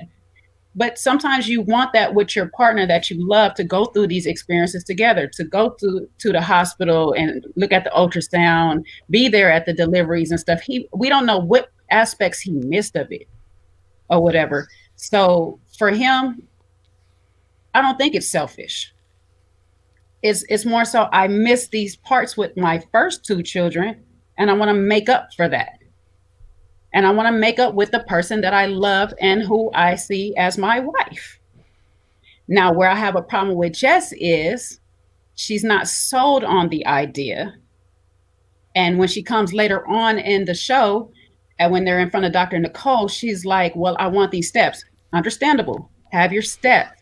But see, you can have those steps and then get into the marriage and play games and do a bunch of things and not give this man a baby. And it comes years down the line and he's like, okay, I want my child. And you're over here taking birth controls and you're going to have secret abortions and you're doing all of these things, causing more toxicity in your relationship than needs to be. And next thing you know, we're on a divorce. That's not what the goal is. We need to stay married once we get married. So this has to be a real conversation on, really, do you want to have a baby with me? Or do you want to even have a baby at all? Because if not, we kind of might need to go our separate ways. It might hurt right now, but if I'm set on this and you're set on that, let's just part ways and at least be mutual and amicable about it as we go. Good points, Chef J. Different perspective. Okay, I hear that. Lovely. Different points of view from each person. Love it. Let me get someone else in. Sean, let me get you involved, bro. Locked and loaded. The comment that was made here, Jess is not his mother. I'm a mother, and my husband and kids can wish me happy Mother's Day. If I was dating another man, I wouldn't require him to wish me anything. I'm not his children's mother. Do you agree with that statement, sir? I agree if it works for, like in this instance, this is Happy Daily, right? So that's her sentiments, and they're able to agree with that as a, as a couple. And as long as she's cool with it, then it works for them. And I think that's what's important in a marriage. It's what works for the both of you. When I was married, I was a stepdad. So I celebrated Mother's Day with my mom. And then I also acknowledged Mother's Day for my wife, because it was important to her. It was important to me. So I think that I say all that to say is, like, you got to do what's right and works for your relationship. And in this instance, and I've got a full range of smoke for Jessica. I don't think her request is unrealistic. I actually think she fully communicated to him what was important to her, and he chose for whatever reason to ignore it. And that's not right. So I think that he could definitely do a better job of giving her what she needs, especially when she communicates it to him. And it's not like she was saying, jump over the sun and the moon and bring me, I want a blinged out Rolex. She was like, give me a card, some flowers, a date night, whatever. And then it sounded like, for whatever reason, she didn't have her kids with her. So, that kind of pulls at my empathy a little bit too, because I don't know what's going on there. I don't know why, especially out of all days on Mother's Day, might you not have your kids with you? So I think that's what I heard. I think I kind of got that. So all of those things together, which would be for me in a relationship with someone that has kids, would be something that I'd be attuned to make sure that I'm doing my level best to help her in that moment. And again, these aren't difficult things to do. These aren't stretched things. These are just being human and exercising a level of empathy. On the other note, I do fully understand, and it was a little trigger for me when I heard that she didn't want to have kids, and she was very adamant about it in their conversation. And when they were sitting alone in their bedroom, it changed a little bit with a little more wiggle room once they got to the session with Dr. Nicole. But I tend to believe somebody says what they mean when they say it. And if she emphatically said it a couple of different times that she was not interested in having any more children, I would consider her line of work, being a model, influencer, or, in the beauty industry, she, may have some legitimate concerns about what pregnancy is going to do for her and how that would impact her career. So you got to make those tough decisions. I mean, Eric said it, like, no kids, no marriage, she can walk out the door. So I think they need to make sure they're on the same page. And God knows you don't want someone doing something just to stay in a marriage. That is the worst thing you can do. So if she relents and has a baby just to please him, nobody wants a pity baby. That's the worst conditions to bring a child into this earth. So I really hope they figure out how they're going to move forward. And make that decision. If she doesn't want to have kids, be honest. It's going to hurt in the beginning, but be honest, and you guys can't be together because it's something that's important to him. And just like you can't change for Jess around how she wants to feel valued during certain times, she shouldn't be trying to change his opinion of him wanting additional kids. It's what he wants. And when a man says they want kids, I know exactly what that feels like. I don't want my mind changed, and I can totally understand how he shouldn't have to have his changed as well. Solid points. Appreciate that, Sean. Appreciate it. Sugar Ray, and then I know Jess wants to add something. What's your thoughts? You know, I support Jessica in this 100%. You know, it's easy for, I'm not saying it's easy for men to say, but I am saying it's easy for men to say that they want children and they want babies and they want all these things. And I don't think it really matters about her career. I think she's had 2 children. She doesn't want to be another baby mama. I don't feel that she has full confidence in Eric, that he would really be there. Maybe she's seeing something that how he treats his children. Come on. How do you not call her for Mother's Day? She said he did not call her or text her. Aren't they together? Don't they talk every day? Why wouldn't he call her on Mother's Day? I don't understand that concept. You see her raising children. You see her being a mother. And I understand, you know, Mother's Day is every day. My children love me. I get that. But for her, someone that feels abandoned, this is why she emotionally, I'm not sure if she slept with the guy, but she emotionally stepped out on Eric, is because she doesn't feel secure. She doesn't feel safe with Eric. And I don't blame her. Now, she does need to have some accountability and responsibility. And if she knows in the depth of her core and in her spirit that she doesn't want to have any more children, no matter what, she needs to exit stage left. She shouldn't be in this relationship. Okay. And I find it fascinating that couples will be in a relationship for 4 months, 6 months, a year, and never talk about their expectations when it comes to children. I don't get it. I'm going to share this little personal information here and leave it at this. My best friend died of cancer. She was like a big sister to me, and she died of cancer, breast cancer at 38, and she left her twin daughters. And you know, I'll never forget when she said to me, Ray, motherhood is not the same for all women. Motherhood and wifehood is difficult for me, and I struggle with it. And I'm willing to die of cancer than to deal with motherhood and wifehood. It's tough for me. And guess what, guys? She's in the grave. And I adopted her daughters, and I'm helping raise her daughters. I'm never, ever, ever, ever, ever going to talk about or respond to a woman and how she feels about children, because women, especially those who actually had babies come out of their private parts, it's serious. It's no joke. And if she doesn't want to have another baby, she shouldn't have another baby, and she should exit stage left. That's what I have to say. Absolutely agree with that. That's, yep, I hear that. If she doesn't want to have children, stage left is there for her to exit. Go through the black curtains. Don't waste time. That's the question. Jess, you want to add? Go for it. Yeah, sure. I think someone had mentioned in the chat, I think it was Aratang, I'm not sure. Don't cover me if I don't pronounce it too right. What they did mention was the fact that Eric didn't have a good relationship with his mum, which could play into the fact that, you know, maybe Mother's Day isn't something for him to look forward to. And I think maybe the fact that he doesn't have a good relationship with his mother, I think Mother's Day could even be a reminder every single time it comes around that, you know, his own mum is not there for him. So maybe that definitely factored into the reason why he maybe brushed off and didn't consider it as something important, because maybe the relationship isn't as important with his own mother. And I think it does foreshadow, I guess, in the episode that comes up next, you know, building that sustainable relationship with a woman. And I think just the way Eric kind of sees women, somewhat to an extent, he kind of sees them slightly a bit like objects, or them having to serve a certain purpose towards him. And the way he talks to Jessica sometimes, absent of compassion and feelings, I think if you don't have the issues that you have resolved with your parents, it's going to affect any adult relationship you enter. And I think between him and Jessica, they're clearly seeing that now.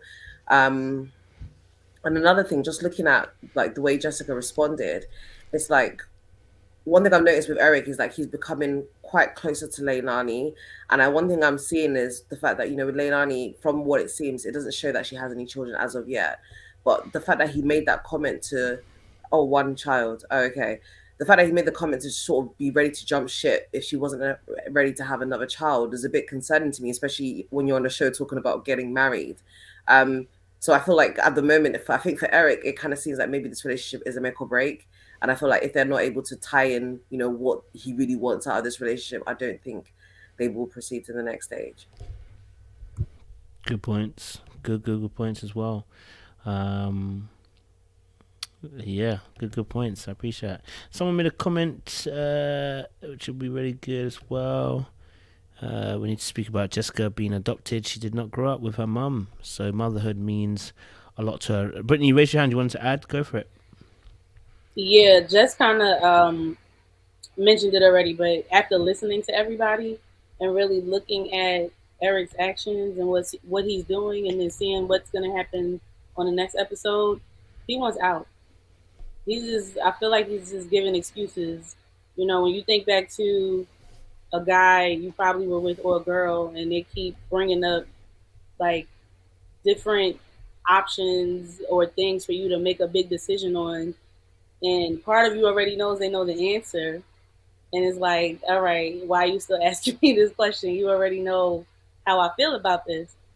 And so, and like Jess was saying, the closer he gets to Leilani, the more he wants to leave Jess. And like I mentioned before, they're both on two different paths. His mindset is somewhere else, and hers is somewhere else. They're not on the same page. Again, another couple that's not on the same page. So, like I said, the very first episode, they just need to break up and find the person that can really cater to their needs. Because Eric is phasing out of that whole football player status, and he's going somewhere else with it. And I don't think Jessica can give him everything he wants and needs at this point in time. And I'm not saying he would move on with Leilani, but she's the type of woman that could give him some of the things that he wants at this point in time. Yeah, I just feel like he's looking for a way out. Love that. Good points again, guys. Good points again. Okay, yeah, good points. I hear that, Brittany. Is there anyone else wanting to share a little bit before we move on? Anyone else want to add something? Go for it, Corey. Go for it. Okay, I hear what everyone is saying when it comes to the importance of motherhood and how it affects women in different ways. However, when it comes to Jessica, it is a deeper issue. It's about acknowledgement to me. Everyone she's going out on a date with, a man has to acknowledge her in some kind of fashion. Whether it's her beauty, her intelligence, how easy it is to talk to her, she needs that. She feeds off that.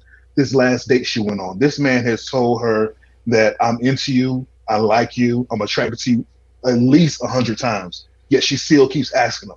So you say you like me? So you say you're attracted to me? So you say you can be with me? You see yourself with me? Come on, man. I mean, how much do you need to hear? So I understand the cycle of motherhood. However, I just think it goes a little bit deeper with her. Now, when she sits there and tells Eric that I don't want to have kids, and Eric is still like, you know, if no kids, it's a deal breaker. This cannot be the first time they've had this conversation about kids. Cannot be the first time.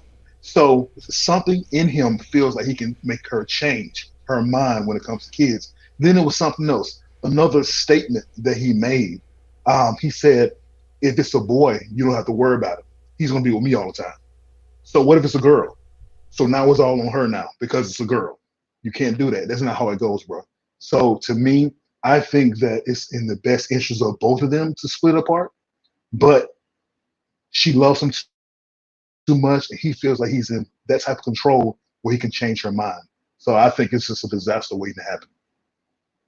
Do you know what you reminded me? You know what? Yeah, I was thinking about that when I was watching the date between herself and Sean. I was like, this girl every time asked every date. So what do you think?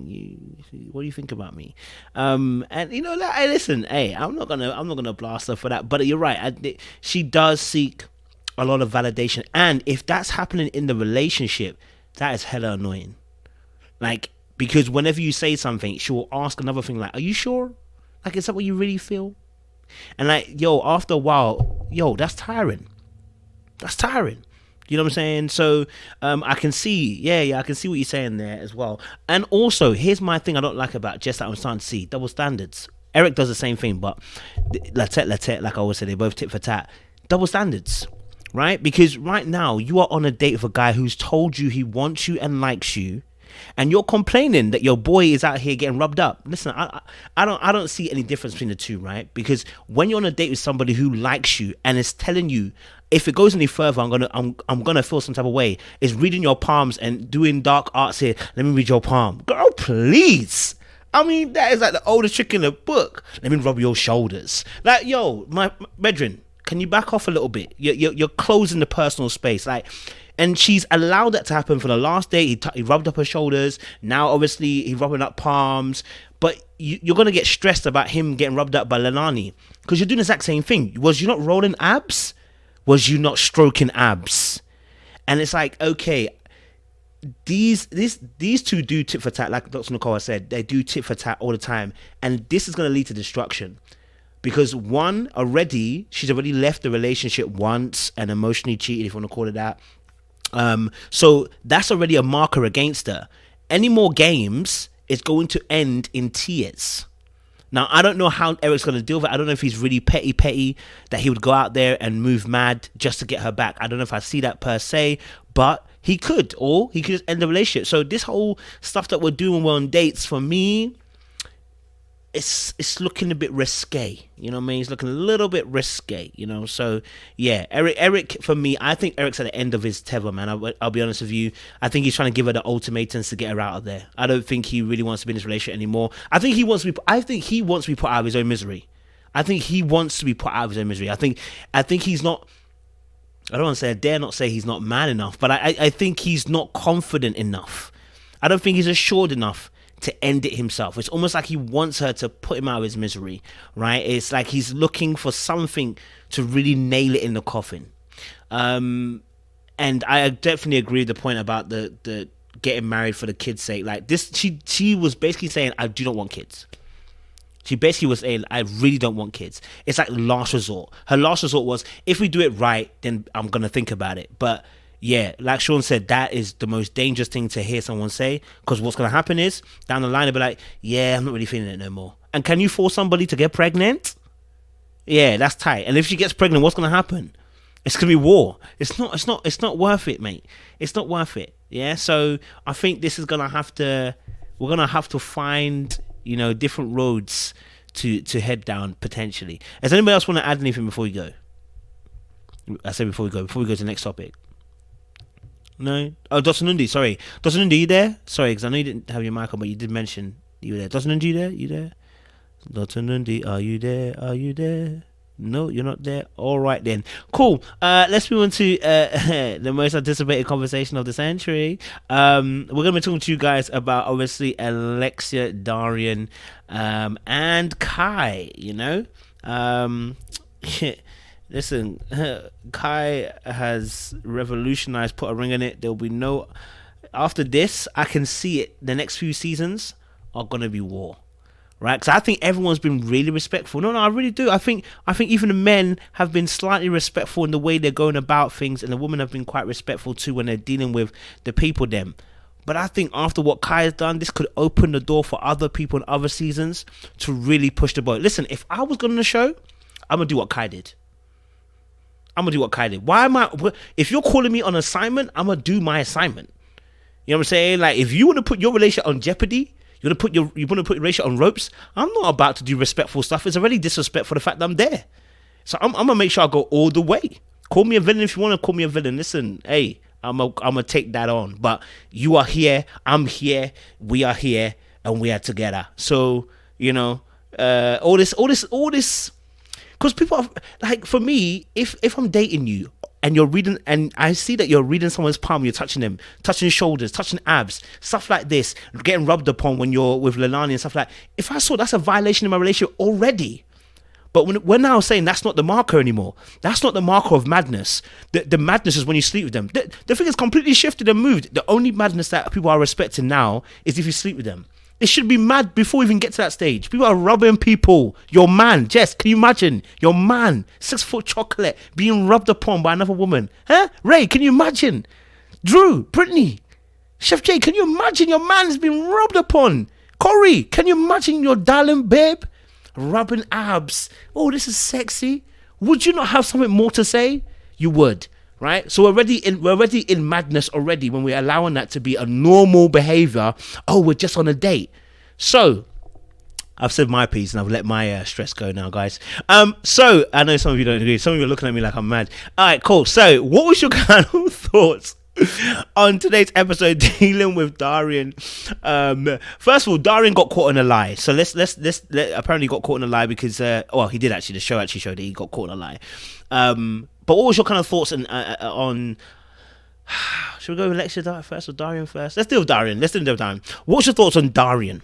Yeah, on this episode, like he told Alexia after, but what was your thoughts on Darian's movements that he's been making so far on the show and in this episode? Who wants to dissect it? Oh, Chef Jay, go for it, baby. Yeah, no, I got that foot on that neck and I'm not letting it up. He's triggering. He is very, very triggering, okay? Boy, let's see. I want to like be in my healing bag with Darian, but he just won't let me be great in that department because he just keeps doing stuff and he thinks it's okay because his wording behind all of it is always with somebody else in play. Somebody else has done it. So it's like, bro, you're not having no accountability for the things that you do, but then you want to turn around in your confessional and be like, oh, it's hurting to hurt the person you love so much. You know I messed up. Like, did you really care? Because you did it on national TV. Like, we're not sitting here just homies and she's telling us about what happened. You let the world see you do it. And to be honest, if Kai didn't bust you out, you would have went on like it never happened. Don't even try to play with us at all. I know it. If the cameras were not rolling, you were not getting caught and she didn't bust you out, like Alexia said, y'all would have been married and everything and she probably still wouldn't have found out. That's the sad truth about it. You are sneaky, conniving, like all kind of dirty, like, bro, you are moving, as Cole would say, mad, big mad in these streets. And that's not even cool at all. Like, and you think it's okay to sit here and try to sit there and be like, she won't let me talk to her. No, she don't need to talk to you because this is how the cycle goes. We done seen this. Every time she calls you out on your bullshit, she kicks you out or whatever. You have a conversation. You start playing into her emotions, saying, oh, I'm sorry, I'm this. Now, this time you went to the extreme and let the waters fall from the eyes. Oh, bravo. You want your trophy? Okay, bro, because you're mad sick like on that or whatever and stuff like that. You have no real love, no real respect for this person. This girl is in love with you, blindly in love with you, but you're in love with yourself so much that you don't even care. You just leave a path of destruction all where you go. Sleeping with women, you don't even care about their emotions and feelings. You are like, bro, if you was my brother, I would hurt you in all kind of ways. I swear to God, I swear. You would catch fade every day with me. Like, line up for every chick that you done sat here and did this to and you think it's okay. And once again, I'm going to say, you have a daughter. The sins of the father falls on the daughter. Bro, what example are you setting for her? You're the first person that she loves, your daughter loves. So you're teaching her this is the type of man that it's okay to be with.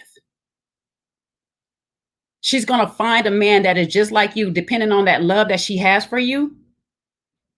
She will go and find a man just like you. And you're going to sit there and watch your daughter get hurt because of all the BS that you've been doing.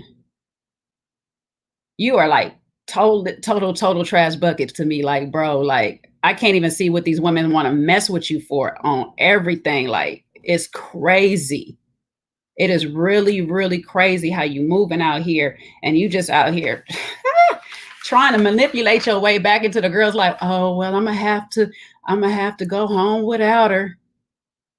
You wasn't worried about going home without her. You weren't worried about going to the condo without her and all this stuff like that. And then you had the nerves to be like, she followed me. Okay, yeah, she followed you to condo. So y'all just drove separate cars to the condo. Like, don't act like that wasn't prearranged. That wasn't the plan and stuff like that. Or whatnot. And you knew what you did wrong because you ghosted the girl.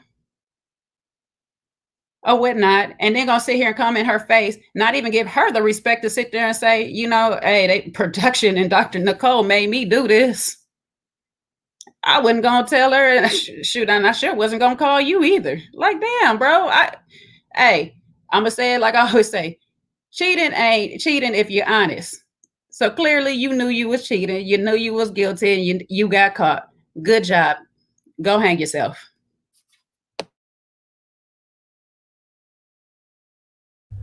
She meant that verbally, guys, as well. Thank you very much, Chef Jay. Appreciate that. She meant that verbally, Darren. Don't hang yourself. So let me get to another viewpoint. Thank you very, Chef, for giving us a little starter meal there with Darian, leading on to the main course. We appreciate that. Brittany, what's your thought? What's your thoughts? I hope he's not to hanging me for just reading. You know what? I don't care what he does, because I mean, I'm sure most people who've been with a guy like Darian understand he's classic F-boy, right? So we recognize every single thing he does. This is nothing new. This is textbook right here, okay? And that speaks to the fact that he is all Alexia knows, because he plays the same games high school boys play, even middle school boys. Okay, no, you know what? I'm gonna go as far as college boys, and clearly at his age, grown men who do not know who they are, right? And they don't know themselves. So as I sat there and watched it, and then he grabbed her hand, I busted out laughing. I said, "Are you kidding me? Is he serious?" And then he lays his head on her hand, and I'm just sitting here playing a little violin. I shouldn't even have given him that, because he don't deserve it. But you know, at the end of the day, what can you do if Alexia is playing into it? He knows how to get her, right? He knows how to get her to come back. Just grab that rope and keep on pulling it right back in, right? And, you know, I'll wait until we get to Alexia. I'm not going to speak on her yet. But Darian, I mean, I know he's somebody I would stay away from. And most women who date would do the same. And when it came down to him saying that he was going to tell her, he's a liar. He was never going to tell her. He was going to continue to go with whatever the story was and just get away with it, because we already know he's been cheating on her. Period. End of story. She can act like she didn't see it if she wants to. It was always in front of her. But the thing is, does she want to deal with it? Does she know how to deal with it? Does she want to lose him? No. So if you don't know how to let go, you're not going to bring up something that you don't want to really break apart and talk about. Because then also there comes a conflict with the situation too. And also, do you want to deal with somebody like Darian who don't know how to fight fair? So, you know, at the end of the day, Darian gonna be Darian. I can't really be mad at him because we already know who he is. Like, we see him for who he is and what he is. But that does not take away the fact that he is wrong. So, and I'll get to Alexia when we get to her. So. Appreciate it, Brittany. Appreciate it. Thank you very much. Drew, what's your thoughts on our boy Darian, man? You know, he's got the wicked game out here, man. What's he got, man? He's got some smoothness to him or something. You know what I mean? Flavor. I don't think Darian is smooth at all. Listen, Darian is not for the streets. He's for the sewage, okay? Because the streets are too nice.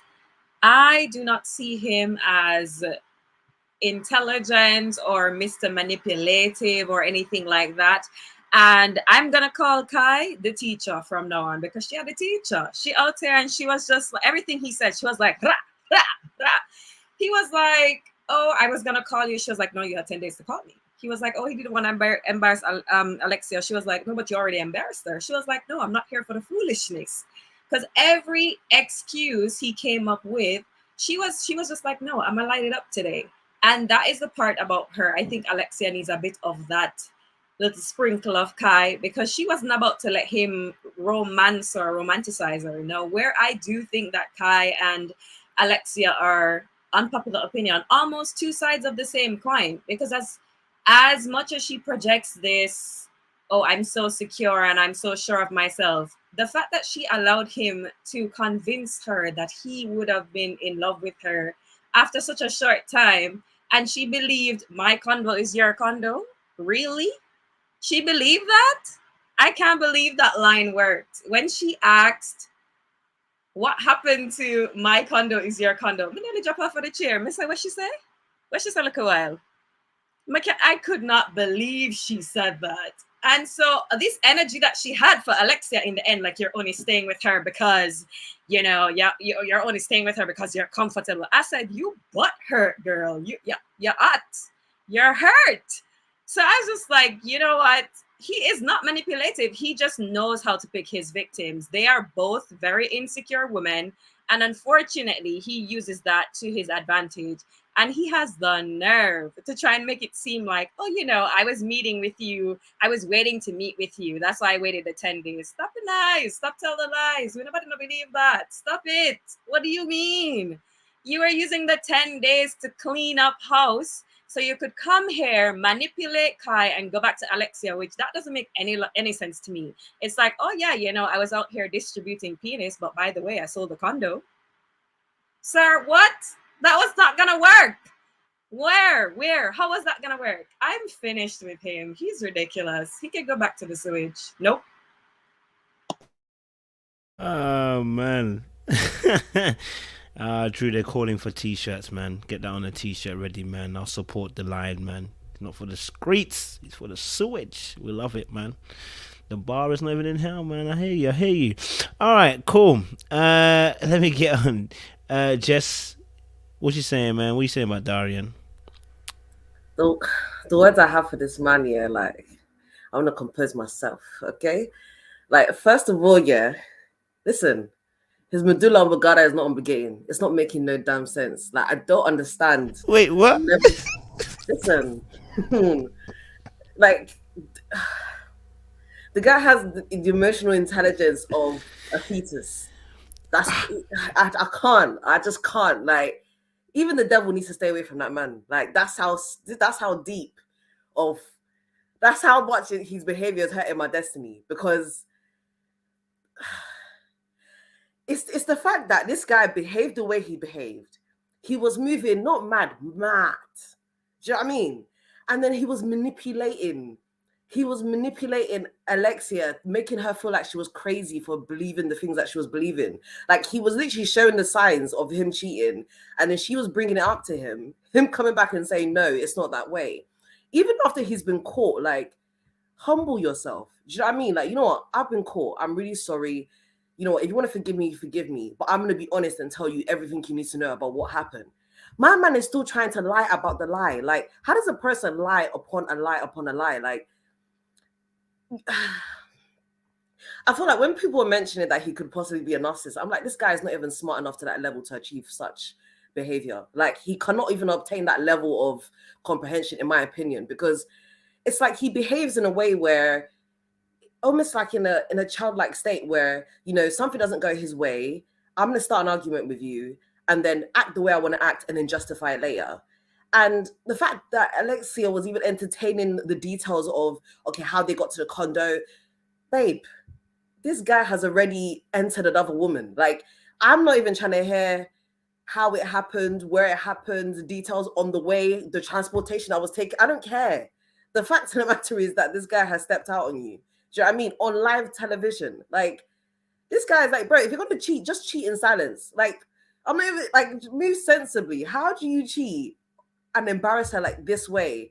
And then you're talking to Kai as if she's silly, as if she's stupid. It's like, listen, Kai was also on Mortal Kombat. She was like, listen, finish him. Like, she was ready to just finish him. And I was here for it. Like, I was happy that she drugged him because she deserved it. But at the same time, I was looking at Kai like, babe, with this your big, like, Bakassi, and all this, I'm this, I'm that, I'm on this, you know, I'm a big babe. Like, you really allowed this £2.59 man, like, it's just so sad, like, to see women who are accomplished, do you know what I mean, or who are beautiful women fall for mediocrity. Listen, I'm just gonna stop talking because I'm tired. I'm so tired. I can't. We hear you, Jess. We hear you. Mortal Kombat. Finish him. Corey, maybe you have a different perspective, on the Darian situation. The ladies have been, on crud. You know what I'm saying? They're on violence today. So, sir, maybe you have a different perspective. Maybe you don't. What's your thoughts? Ladies, I do hear you when you say that you don't think Darian is good at manipulations, but you got to understand something. From men, you don't have to be good. You just have to be good enough. And it's very obvious that he's good enough. He has a nickname for the condo, the dollhouse. So because of this, we already know this man, he has experience in this. Okay, so the people who fall for it, you can say what you want to say about the ones who are dumb enough to fall for it if it's not that good, but it's good enough to get him where he is now. I mean, we all know that Darian did use Kai, and I can tell that it was not his first time. He is a BS artist. His reaction when Dr. Nicole said that he needed to have closure with Kai, his heart hit the floor because the ghosting had already been in place. It had already begun. He thought he could hit and run. This is definitely not his first time. And if Alexia does take him back, just saying, it definitely won't be his last. The meeting with Kai. The meeting with Kai, he said, if I didn't care about you, we wouldn't be here. Bruh, you were there because Dr. Nicole told you you need to be there for the closure. Otherwise, you wouldn't be there, so you didn't care. And then when Darian talks, okay, his cadence is slow in execution. So that tells me that he thinks as he's talking instead of thinking before he talks. And when he was apologizing to Alexa, I noticed there was no eye contact, none. So to me, that tells me that he don't even believe the stuff he's saying. He's saying whatever he's got to say to get his woman back. Once he gets her back, he's going to be on. And once he gets her back, he's going to just sit there and let it marinate for a little while. Let the thing settle. A couple of months later, he's going to be right back at it. So to me, Darian is who Darian is. Thank you for the exclusive reading there, Corey. Appreciate you. Dr. Nundi, you're back. Yeah. We're talking about Darian. What are your thoughts on Darian? Talk to us, Darian. What's your thoughts? What are heavens saying? Oh, we need to unmute you. Sorry, let me unmute you. Oh, you have to unmute yourself. Go for it, Dawson. You have to unmute yourself. Go for it. Okay, got me. You can hear me? All right. So thinking about Darian, right?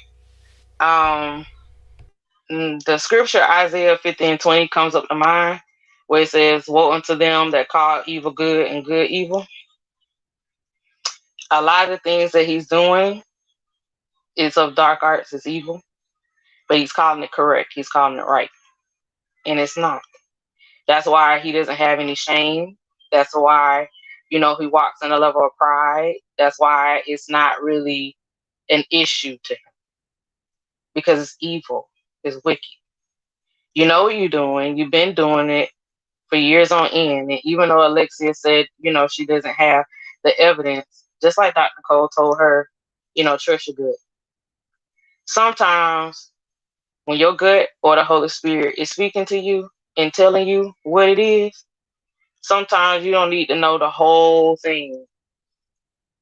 You just need to know that little piece and go on out the door. Darian been running the game for I don't know how long, but he really kind of met his match though. Because the way that Kyle was talking to him at that table, she reminded me of Scarface. That's what she really reminded me of when she was talking to him. She was like, all right, I got you. Not understanding what time it really finna be. So we only see a little bit on the show. And of course, what he might have been saying online. But I believe she got some ammo in her back pocket that we may not know about that she gonna use against Darian if he keep playing with her. Cause she laying down the law. And he thinks that the games that he ran with Alexia is really gonna completely work with Kai. Like, did he get one up on her with this? Yeah, he did. But I honestly believe, like, if Darian continues to play this game that he's playing, that everything that he may have worked hard for, he gonna lose. And I don't wish that on him whatsoever, but it just come a point in time in your life you really need to stop. You are too old, and Dr. Nicole has already called it out. That's why he said, "Oh, she trying to make it seem like I'm a narcissist." Now she ain't trying to make it seem like she called you out for what it was. She brought the truth at the table. You just could not accept it as such. And he glorifies in the fact that, oh, I'm gonna be the bad guy. That is not something to glorify. That is not something to go by. That is not a good characteristic trait. So you should see yourself in the mirror and realize that's not where you really want to be or should be. And anybody that glorifies or appreciates or goes with that, it's only one way you're going to go in the end. So the games that he's playing, I'm telling you, you're too old to be playing them. Too old to be playing them. But you allowing yourself to be used in a way that you think is okay and it's not. It not only embarrasses her, but it should be an embarrassment to yourself. It should be an embarrassment to your family. You yourself should just be an embarrassment to everything that you say you represent. Whether it's the rap game, whether it's Albany, Georgia, whatever the case may be. I'm sure Black men, those that have good characteristics, are tired of seeing other Black men act in this manner, where you get on the national TV screen and you embarrass a Black woman, even though she was wrong in her situation. We'll get to her in a minute. But to get on national TV and embarrass not just her, but yourself, your kids, what kind of man, what kind of person are you trying to be or want to be or have been this entire time is what I'm trying to figure out. When are you going to look yourself in the mirror and say, okay, Darren, I think this is where I need to stop doing what I'm doing. But the fact that you have no shame in your game, you see nothing wrong with it, that goes back to that Isaiah 5:20. Woe to them that call evil good and good evil.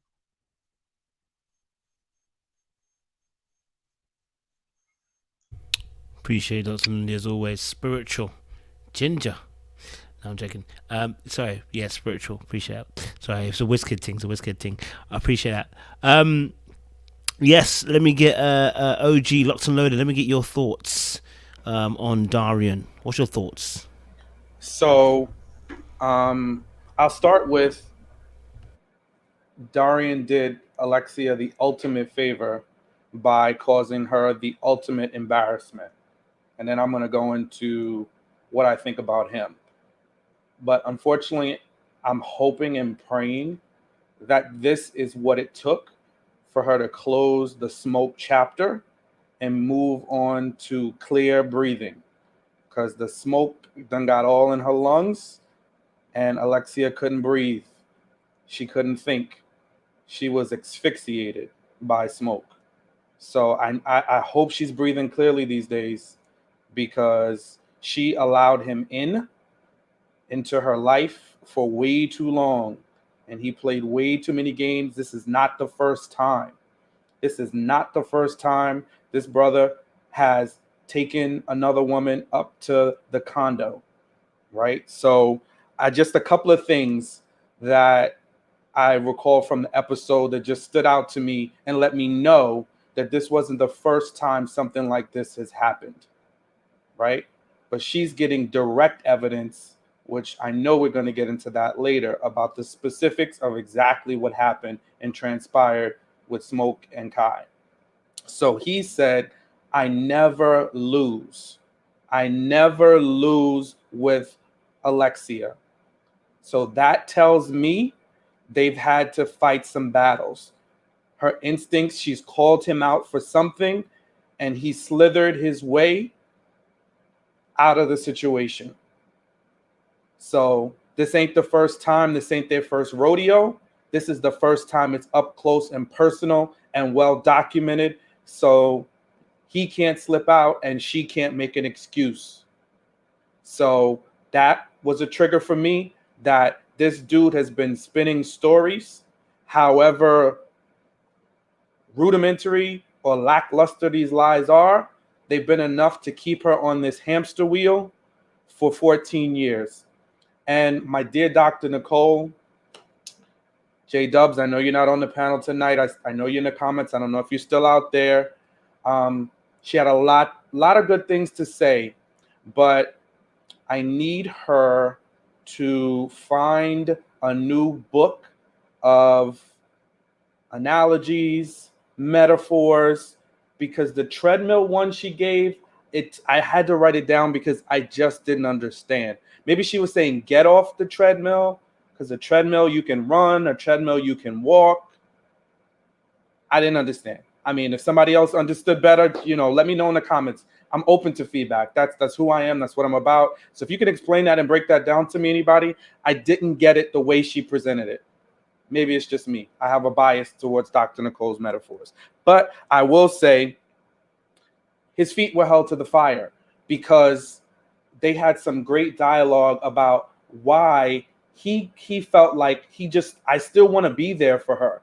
Those are some of the things that he said. And if you just heard that on the surface, I could kind of see how you're romanced by that, right? I want to be there for her. And now we're not going home together. We're going home separate. Bro, you ruined your setup. And that's why the title of this episode is Sabotage, right? What is sabotage? Somebody who undoes their own setup, their own situation, right? The undoing of your setup. And he had 14 years of the antics that he was playing, and it was working, but he undid it because deep down in that subconscious layer, he really didn't want to be in the situation. As much as he was getting what he wanted and having some level of freedom and kind of being able to move how he wanted to move between the condo back to her house, there was still something about him that didn't want it so much that he would sabotage his own relationship. And we witnessed tonight, or last night rather, the unraveling of Darian. So he is unraveled. I hope he takes some time to really get himself back together. So whatever next relationship he's going to get into, it's a better one than the one he was just in. But Smoke is completely smoked out. I'm hoping that these two have closed the chapter. I definitely got narcissist vibes from him. I saw some gaslighting in there for sure, and the way he's trying to respin the story. But again, that just goes back to that level of sabotage. That goes back to him just unraveling, because now he realizes the complete consequences. And Dr. Nicole did nail that, right? There's consequences for your actions. And he paid the ultimate price today, because finally Alexia saw him completely exposed for who he was, and the fact that there was nothing that he could do for her. I mean, I saw it. I think many of us saw it just in the snapshots we were able to see in their relationship, that we saw on the camera. But for whatever reason, Alexia didn't see those. But I hope he's undone. I hope he's moved on. And I hope he gets help.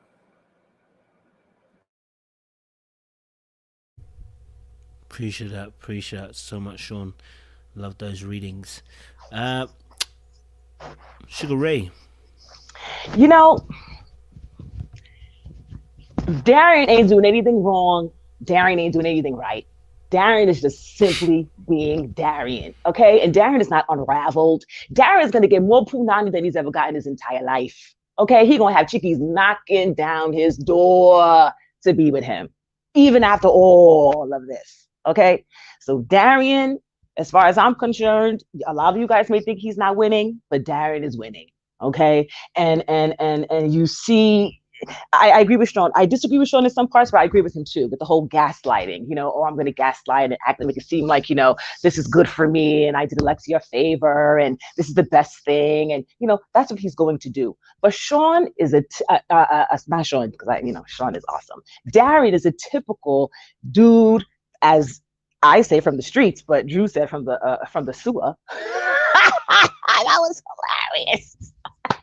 He's a typical dude who shows you who he is, and either you believe him or you don't. He's very simple. He lets you know. He uses you for your money. He probably lays down the bloop bloop really well. I mean, come on. This is a basic starter level dude. Like, I know Corey is saying for some women, I get it. They fall for his smack. They fall for his foolery. But come on. I know all of us have somebody like Darian in our families. I know I do. I got at least 3 dudes in my family that are like Darian. So this is nothing new. I mean, he's just living his best life, and he's poverty stricken too in his mindset. So he's just out here in these streets trying to survive. And if you're going to give him money and give him a baby and do what he wants, he's going to take it.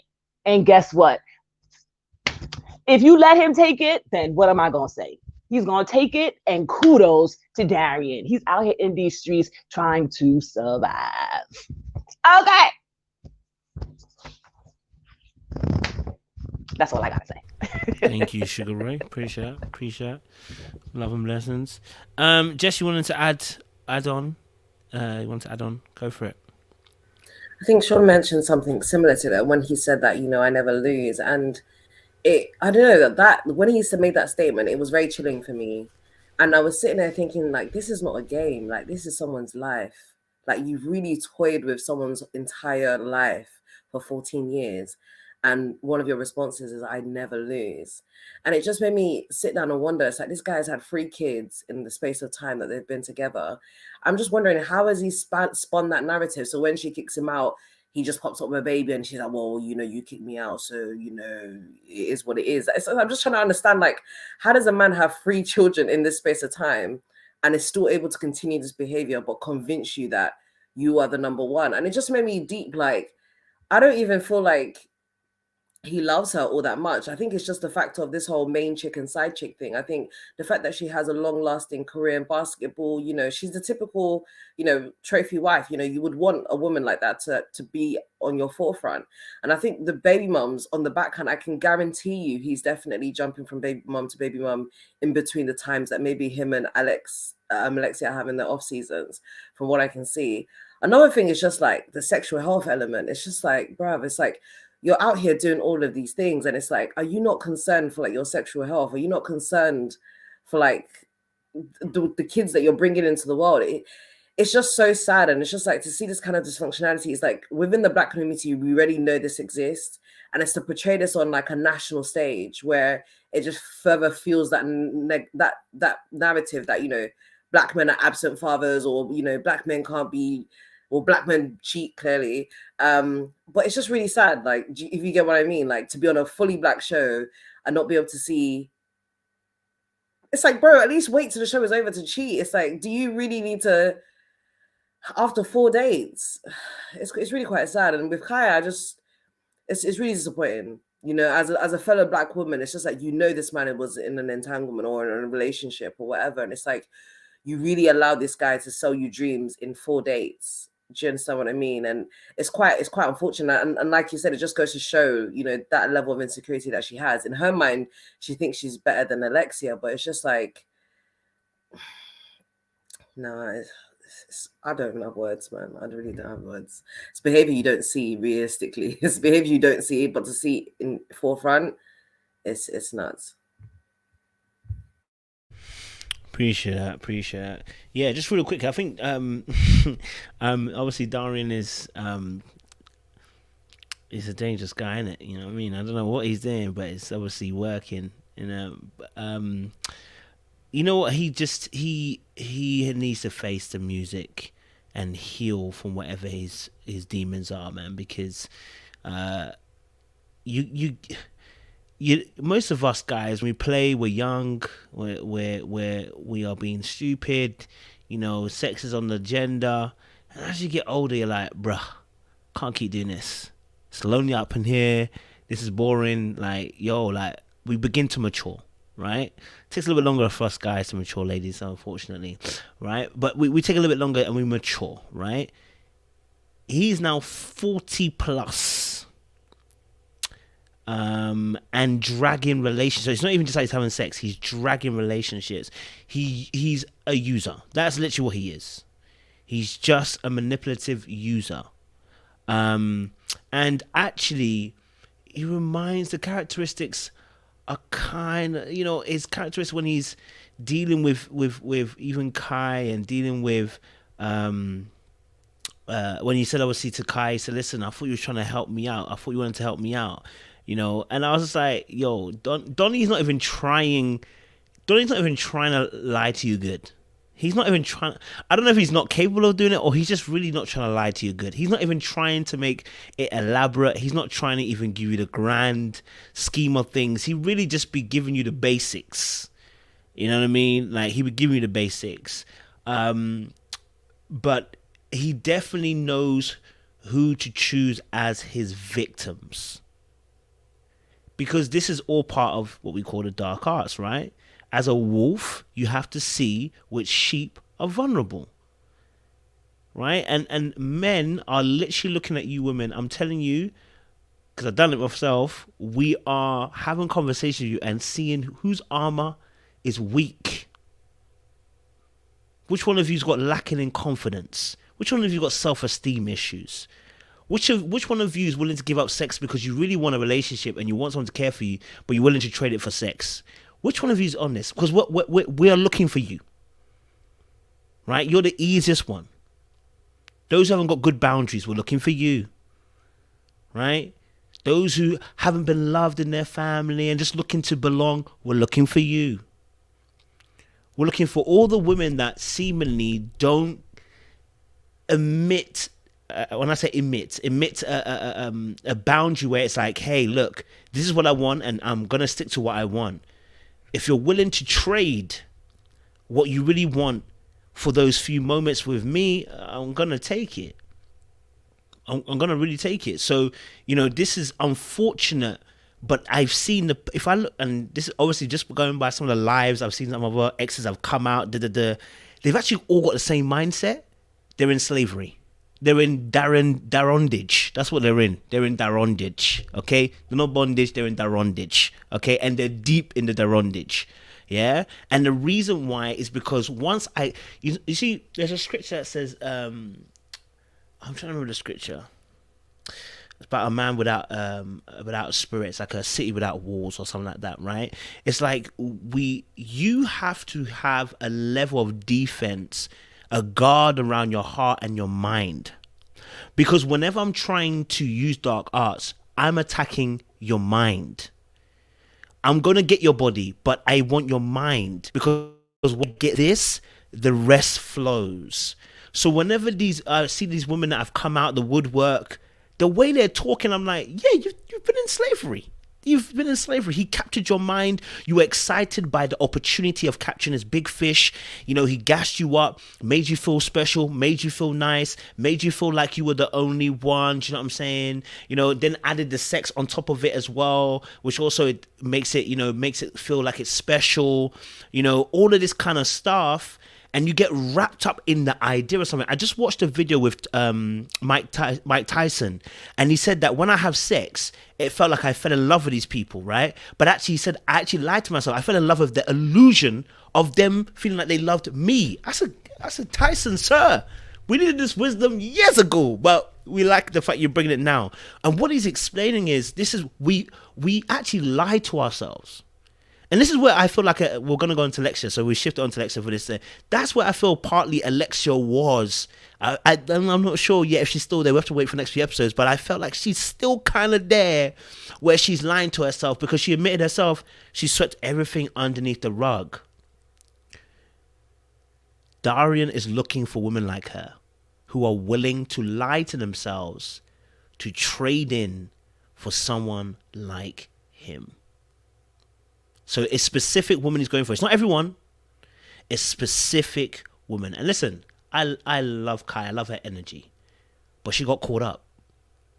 Even though she was giving him the SWAT and this and that, she got caught up. She got caught up in the games. Now, I think she'll get out earlier than Alexia. She ain't going to do 14 years, all right? She's going to do a quick prison stint and get out. But she got caught up. Because what you don't realize is you want to play with the devil? Go ahead. We don't dance with the devil here. You don't dance with manipulative people. You don't dance with narcissistic people. Don't bother dancing. You cannot beat them because they live that life and that's them. That's their DNA. So you can't outplay them. And I think Kai thought she could outplay Darian a little bit. Girl, you out here now asking, is it not? Oh, you only want to go back to Alexia because she's comfortable. Darling, you are lost. You are in the sauce. You understand? But anyway, let me shift the conversation. I just wanted to bring that to you. Like, I know it's a scary world out there. The men are crazy. They are crazy, okay? But you got to guard yourself, ladies, okay? Got to guard yourself, all right? That's why I'm doing them videos for you guys. Dark arts, I'll let you know. Don't want to let these boys play you, okay? All right, cool. Let's talk a little bit then about... someone said I would date him. Let's talk a little bit about Alexia then and her situation here. Brittany, what are you saying? You have to unmute yourself. Okay. Yeah. All right. I have stuff to say about Alexia, but it's more so the lessons you take from this. Go for it. Because I feel like people need to see what you should do in situations like that. And I'll say this. Now, Darian, he keeps disrespecting her, but she allowed it, right? You have to learn how to put yourself before other people, and you have to make yourself a priority, okay? And I'm not saying to do it in a selfish way, but you have to still have a level of care and dignity for yourself. You can't keep pouring into people and then not have enough for you either, because that's a part of the problem as well. People will only do what you allow them to. And like I said, she allowed it. She, like we all say, she kept sweeping everything under the rug. She didn't want to acknowledge it. She didn't want to talk about it. So that's on her. I mean, she has to take accountability for what she did and what she allowed, because most women, and I can only say most women who are mature enough to know, they will leave the situation with Darian because they see the red flags before, some things are coming. Right? I see you shaking your head, sis. But I honestly just feel like I've been saying this from the beginning. Alexia was with him since she was 19. She don't know nothing else. Nothing else. He got her mind from the beginning. This is what men like him do. What is she gonna do? She, like I kept saying, she don't know how to leave. She does not know how to leave. There's something there she's holding out for, and it's called hope. Baby, that hope is not going to be filled. The only hope that we can hope for is that you leave and you walk away. But you have to come to the realization of that on your own. People can tell her till she's blue in the face. And we've heard many people tell her this already. But what does she do? She still talks about him. He's still in her mind. Darian did his job. He did what he needed to do to keep her. And I guarantee you she will go back to him if the opportunity showed itself. But at the end of the day, and this is for anybody, don't be allowing people to take advantage of you, because you're allowing them to do that, point blank, period. Like, you got to have enough love for yourself and self-worth to know that you have to go. But in Alexia's case, she does not realize what's going on. She's not looking outside of herself in the situation that she's in. She really has to do some introspective, deep, just digging to get out of where she is with her mindset. Otherwise, she's going to continue this merry-go-round, and it's going to continue on in other relationships. Yeah, all right, her and Darian broke up. I guarantee you it's going to be another Darian that comes along and picks her up again. Unfortunately, it hurts my heart to see this. And like I said before, this was me. The only reason why I was able to clock her from the beginning, I already knew what was up. The problem is that she just has to leave. But she does not know how to walk away. Ladies, that's the best thing you can ever do for yourself. Walk away. Walk away. And don't go back. And the only reason why Darian knows what he can do with her and she can walk away, he knows she's going to come right back. She always does. Just like many other women. And I was the same way at one point. But you got to get tired. And she ain't tired yet. Clearly. And the other thing that really like threw me, well, it didn't really throw me for a loop because I wasn't surprised, but Dr. Nicole, Alexia said she was glad that at least they got to be a part of the experience for Darian's sake, something like that. And I was like, no, this is for both of y'all. I need you to see what you did to keep yourself in this situation. Because it's never going to change unless she sees it. And that's just the end of it. Like, she has to see what she's doing. And until that happens and that occurs, nothing's ever going to change in her life. We know what kind of man Darian is. We can lay him down and put him to the side. Darian does for Darian. And all I can say is good for him, because Alexia don't know how to do that for herself, because she would have been left if that was the case. Darian is a selfish person, and we know this. But Alexia is way too giving. She gives too much of herself. I feel like she probably does that with other relationships in her life as well. You got to know when to cut it off. The best thing you could do is learn how to say no. And we all know you got to give men boundaries. Or otherwise, they're going to take what they can get from you and then leave you where you at. And the only reason why Darian stayed is because he knows he can get whatever he wants from her. And she's just going to stay. Like, I cried a little bit because I really feel so bad for this girl. But she got to wake up on her own. That's just it. I mean, she can get as much therapy as she wants, but she's never going to be able to receive the skills and tools that they give her or the strategies if she's not seeing what the problem is, which is her. It's her. She got to leave. Yes, Darian plays a part too because it takes two. But Alexia needs to see for herself what she needs to do. And she got to put herself first. She got to put herself first and learn how to walk away. Appreciate it, Brittany. Deep stuff. Appreciate that. Corey, you wanted to add something after my last statement. Apologies, I didn't see your message in there, so go for it, Captain. No problem. First, I want to say this is a necessary truth that I'm about to say. There are different types of men, right? So with there being different types of men, what Darian comes off to me as is the type of man who has a woman like Alexa, and he still wants to, of course, go out and sleep around. There's no doubt in my mind that Darian doesn't love Alexa. I think he does. However, he's going about things the wrong way. He doesn't have that open communication with her about how he truly feels or that need for to have sex with someone else. Men and women look at this a whole different way. Look at relationships a whole different way. Now, I will say most women want to know in a relationship that they are the A1 number one in that man's life. That's what most women want. And Darian is doing that with Alexis in his own way. In his own way.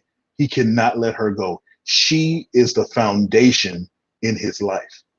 He's not going to leave her. No one is going to come in and be more important than she is. But he's not having a conversation with her about this need to go out and sleep with other women. Now, I will tell you this, ladies, that this happens most of the time with late bloomers. So Darian came into his celebrity. When he was a kid in high school, middle school, who knows if he got women or not. But he seems to me to be a late bloomer. So when you're a late bloomer, yeah, you have a good woman by your side. But at the same time, even though you have a good woman by your side, these other women out here, they look so good to you. You never had an opportunity to be with those type of women. So because of that, you want your cake and you want to eat it too. Now, I'm not saying this is right. I'm not saying it's wrong. I'm just giving you a different lens to look through when it comes to a situation like what Darian is in, because Darian does love Alexa. I picked that up from him. Now, if Darian leaves Alexa, he's going to know he really messed up. But he's not apologetic about sleeping with other women. Let me be clear about that. Because when he looked at her, again, he didn't have any eye contact.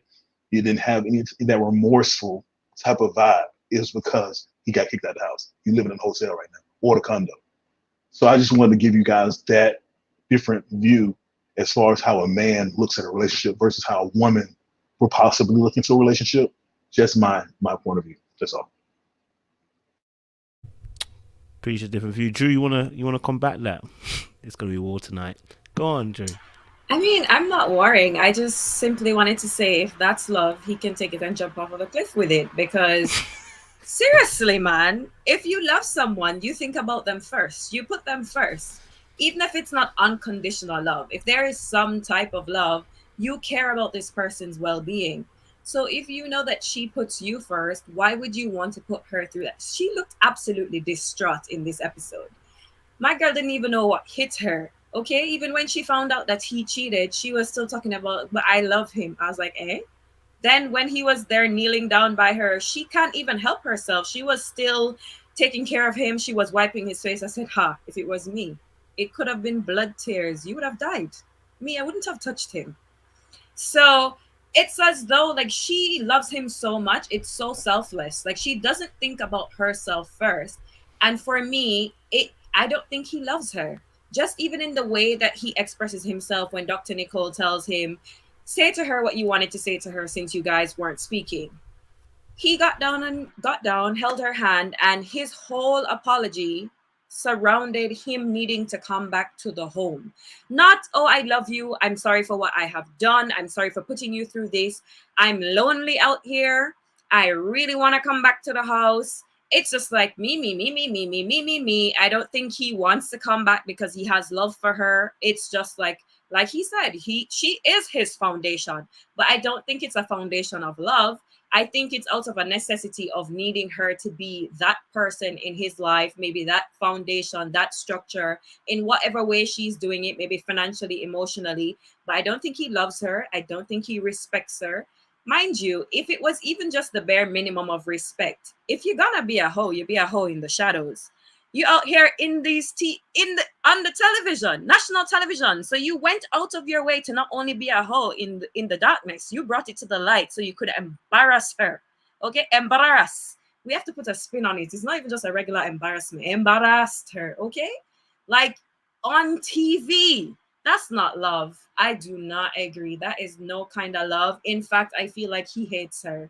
As a matter of fact, I really have to wonder if he even likes women, not in a, oh, he's gay way, but in a, does he actually think about women? Because even when he was speaking to Kai at the table, and she wanted to know, like, are you thinking about me? And his whole response was like, oh, but you knew this already. You knew I was with Alexia. Like, there was absolutely no remorse for what he had done. Granted, she had some accountability in it, but his whole attitude is just stank. It's all about Darian for Darian. I don't even think he knows how to love someone else.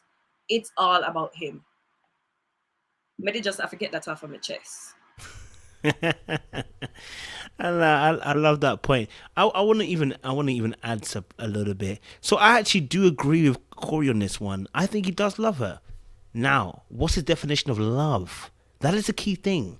He has a very warped understanding of what love is, and that too, the person who is loving her version of love too is a little bit this as well. So I think it's he definitely does love her in his very warped way, right? But it's not the correct.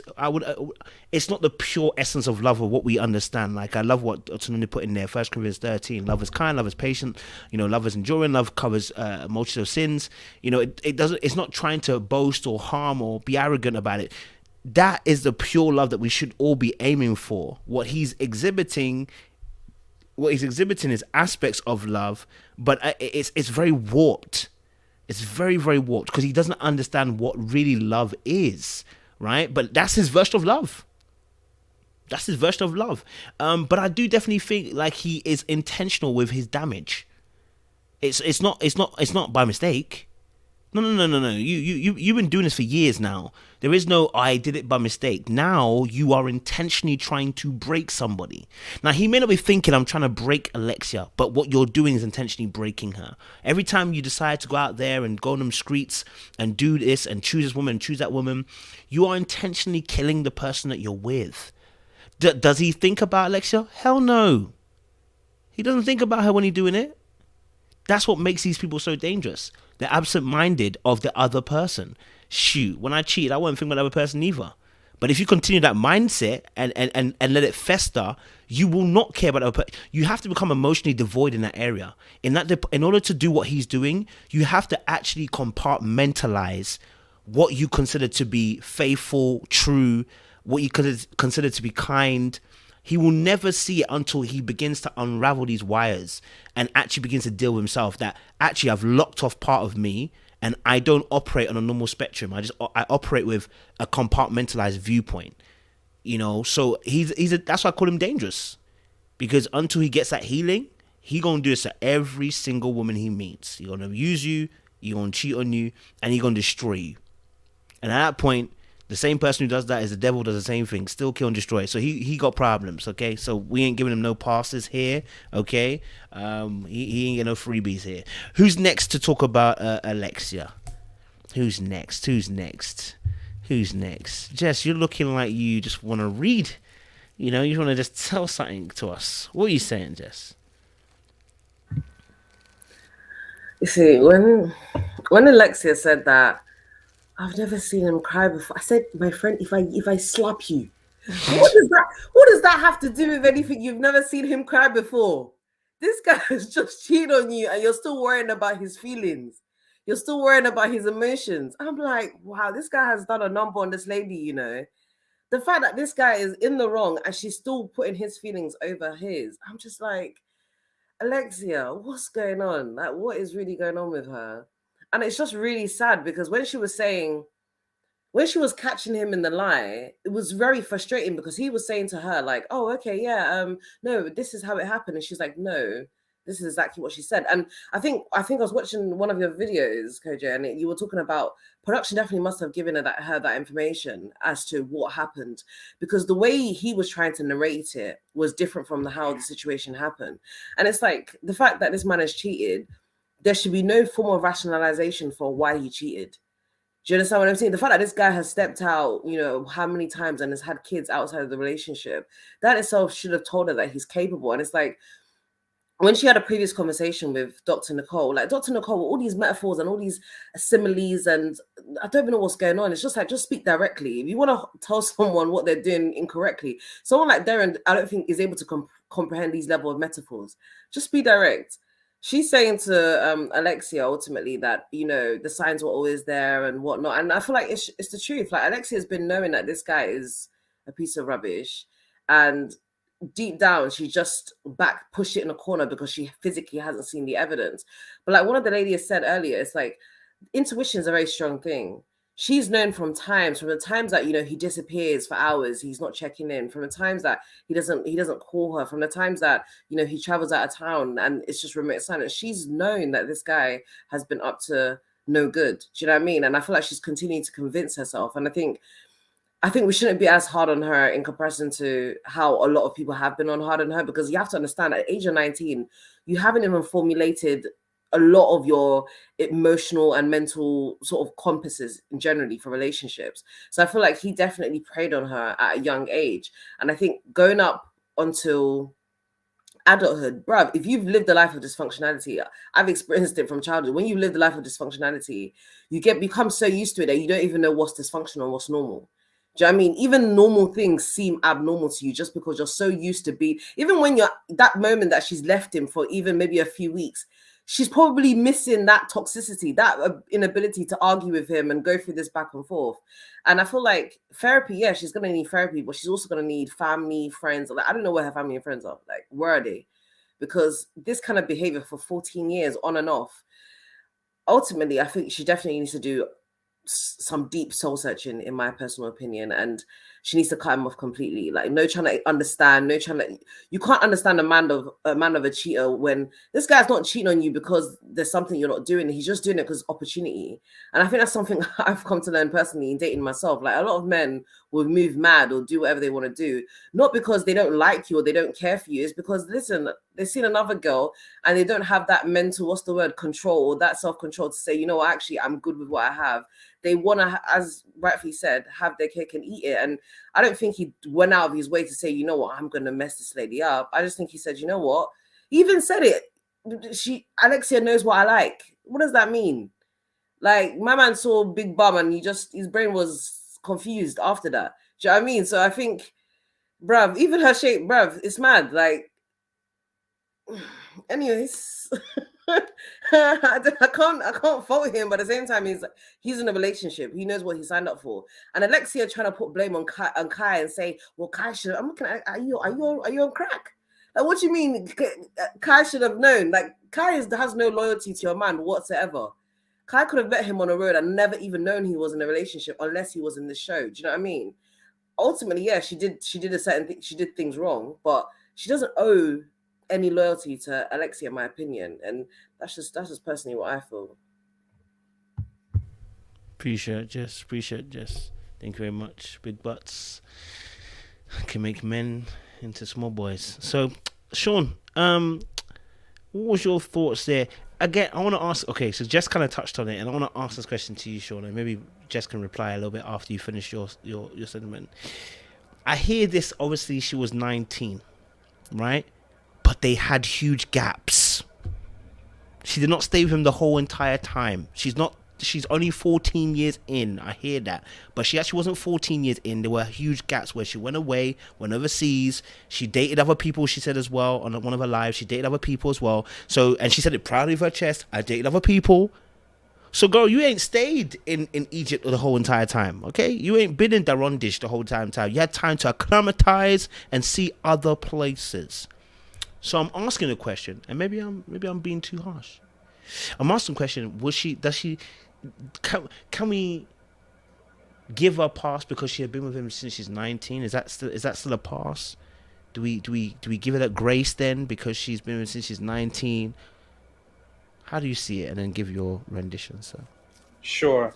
So I would say I'm gonna take what she told us, right? And just to your point, she said she's had other experiences and she's dated other men.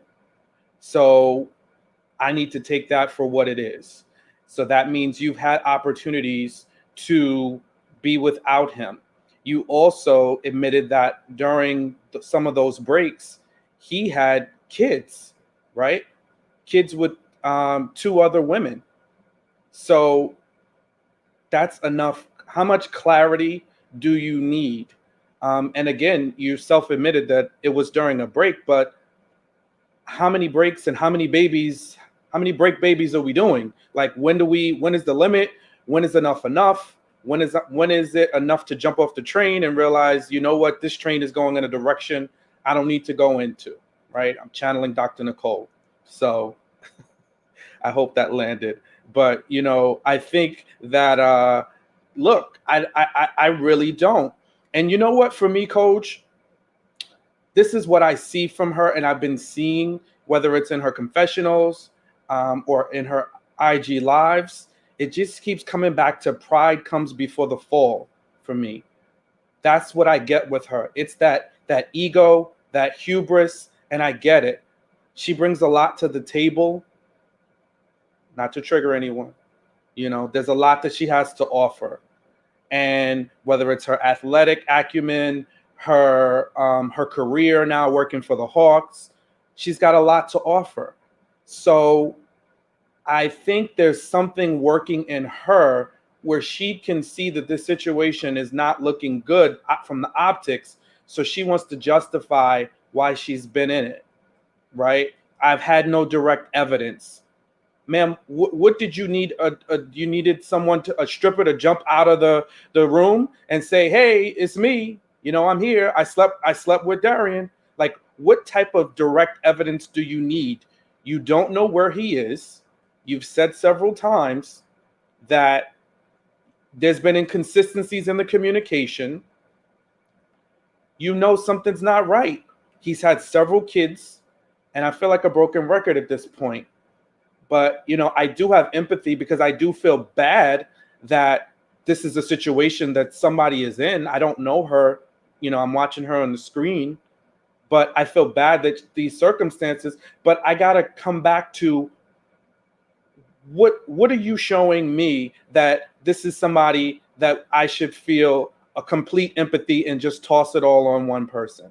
And I don't see that. It's nothing but braggadocious. And, oh, I'm a boss, I'm the breadwinner. All right, sis. What did you learn? What did you learn? Like, tell me, like, or if I should feel sorry for you, where's the humility and like, oh man, I can't believe I allowed myself to just go through this. And Dr. Nicole, again, she says something good. And I never thought about it this way. She said, you've been sweeping this under the rug for 14 years. You knew. And she said, and when you sweep something under the rug, you know what it is because you know what you're sweeping under the rug. And that's true. I swept my apartment today and I thought about that. I'm like, shucks, this stuff I'm sweeping in a dustpan, I can see it. And if I choose to sweep it in a corner to rush through it, I still know the stuff is crap that needs to be thrown in the garbage. So she knew it. But for whatever reason, and I'm not going to pretend to know what it is, but I can say something for whatever reason kept her in this relationship. And that's what she has to own, because she should have jumped off that train a long time ago. My thoughts. Oh, one thing real quick. To go back to what Corey said, he did love her. He did, in his way, in his broken, traumatic way. And then I'll take it a step further and let's really deep dive. I think he loved her so much that he did the final act that was going to set her free, because he knew he couldn't give her what she deserved. So he embarrassed her, embarrassed himself, and he set her free because he knew the prideful woman that he had. And it would take something traumatic for all the world to see for her to finally be free of him. That's my outward, kind of like different opinion. It's mad out here. Love it, Sean. Ray, do you have a different perspective? Because I mean, I do. Maybe we do need to give her a bit of grace. You know what I'm saying? Like, we need to give her it's not easy tons to of learn. grace. Yes. Okay, talk to us. What's why? Talk to us about your. Like, how they say the anointed oil runneth over. We need to have anointed oil of grace just runneth over on Alexia. Come on, you just said the Bible said love covereth a multitude of sins. What do you think she was doing for 14 years? Okay, she was loving this man. Was she lovesick? Maybe. Did she make some questionable decisions? Maybe. I just made a questionable decision today. You know what I'm saying? She is a typical, I'm sorry, ladies, you may disagree. She's a typical Black woman out here in this world. Typical. Staying in a relationship too long, loving on a man, not knowing what's best for herself. Think about it. You guys know how much I love Harriet Tubman, especially in the panel. I love me some Harriet Tubman. Harriet Tubman, think about this. Harriet Tubman, who has freed enslaved people over many, many, many years, went back and forth in the Underground Railroad. She was married to a man, I think she was 16, 17, 18 years old, and she said to him, I see you, Sean. That's all right, honey. I'm going to tell you today about some Harriet Tubman. Praise Goddess. Okay. Harriet Tubman was with this man and she said to her husband, I want to free myself because I'm not free.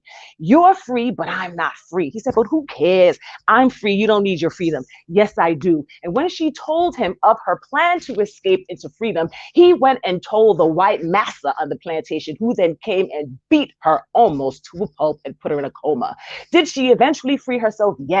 But what did Harriet Tubman do? She went back into slavery, went back to the house to free the same man who called the white massa on her, only for her to find him remarried and to spit in her face. So if Harriet Tubman, who I believe is one of the major alpha females besides Mother Teresa, went back into slavery to go back to a man to try to get him to see her side and to try to get him to see her way, what do you expect Alexia to do? Come on. My own great grandmother stayed with a man for many, many years. He beat her till death do us part. He died beating her. He had a heart attack beating her. This is just in my family. And I could talk about my aunts. I could talk about my other grandmother who let her husband went to Jamaica, left Jamaica, went to London, married a white woman, left her with 9 children. When he got sick, the white woman left him, took all his money, and who buried him? My grandmother. Come on, this is what we do. This is the plight. This is decisions that we made. And Alexia is not so stupid either. Because guess what, ladies? How many of us have babies with men that we shouldn't be having babies with? How come we don't celebrate the fact that Alexia didn't have a baby with this man? Sorry, y'all, I'm pretty passionate about this, but I'm showing Alexia mad grace. And now is not the time for her to be hearing what she needs to do and her pride and what she should have done. She's just trying to get through this embarrassment. She's just trying. And this is why she projects so much and always turns the finger onto Darian, because like Dr. Nicole said, which is why she swept under the rug, it's easier to sweep it under the rug than to look it in the face and deal with it, because it will break her to pieces. And my rant is over. Sorry to get a little passionate, but you know, woo-cha! I love it. I'm not going to complain. I love it. Hey, come with the Harriet Tubman talk. I feel you. We know you love Harriet Tubman. I love her. You always find a way to squeeze her in. I like it, man. Do your thing. No beef here, man. No beef here. Free the slaves, baby. Free the slaves. Love for that. Chef J, I haven't come to you. You know, I know you might kind of see things maybe in the middle and kind of maybe give both sides of the aspect. Talk to us a little bit about this situation from Alexia's point of view. Grace, no grace, you know, what's your kind of view here? Oh, sorry, you're mute.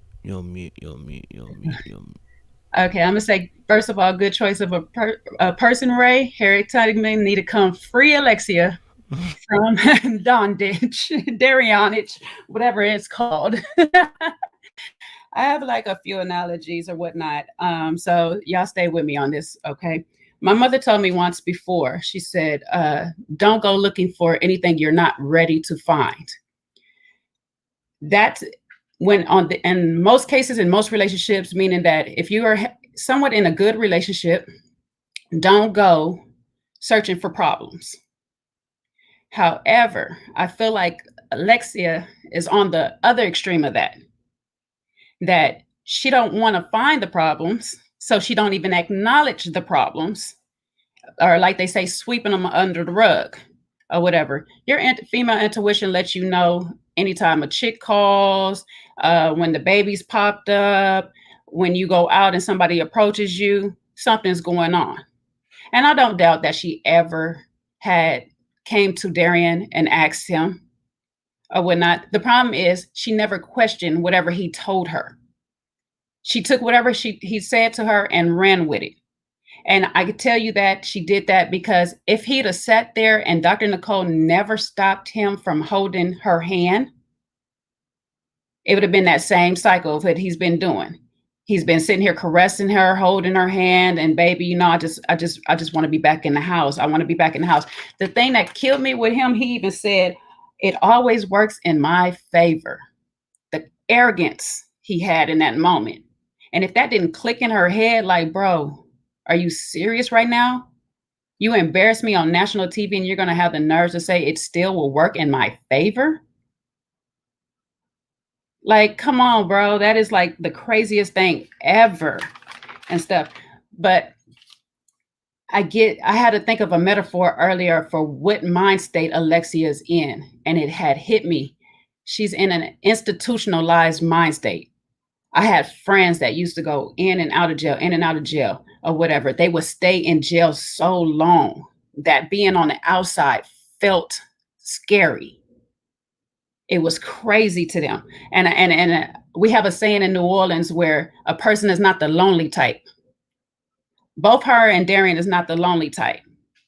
So with that combined, me thinking I could sit in this hurt, I'd rather be in a used relationship than be alone, is a part of the reason why I feel like she just stayed or just keeps coming back. It's that comfort, that familiarity of a person. So I just keep going back to him because it's easy or whatnot. It's crazy to a lot of us. I've been there before, I've done it, but a lot of it is crazy to keep doing that cycle. But yes, it gets easy or whatnot. My thing is, a lot of times when I'm done with you, I like the genuineness of the relationship when it first starts. So if you create like a whole bunch of problems, coming back to you is not easy for me. But for some people, just being comfortable and not wanting to be alone, and that comfort of being, this is the structure that I know is set up and stuff like that, and I think I know this person, I'll just easily go back to it or whatnot. Another analogy that I had is, I told this to the panel earlier, life is like track and field. Unfortunately, Alexia has left the track and field side so long ago, and she's been playing basketball. Basketball, you rely on the team. You need everybody to do their part. So therefore, that's where the loyalty comes in, because Darian was her team.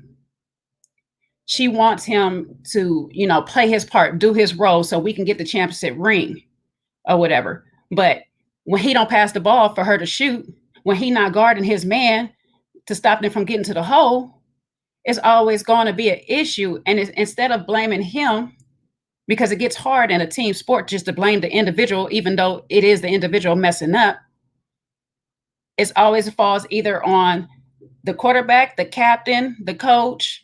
It falls back on everybody else except for that extra side player.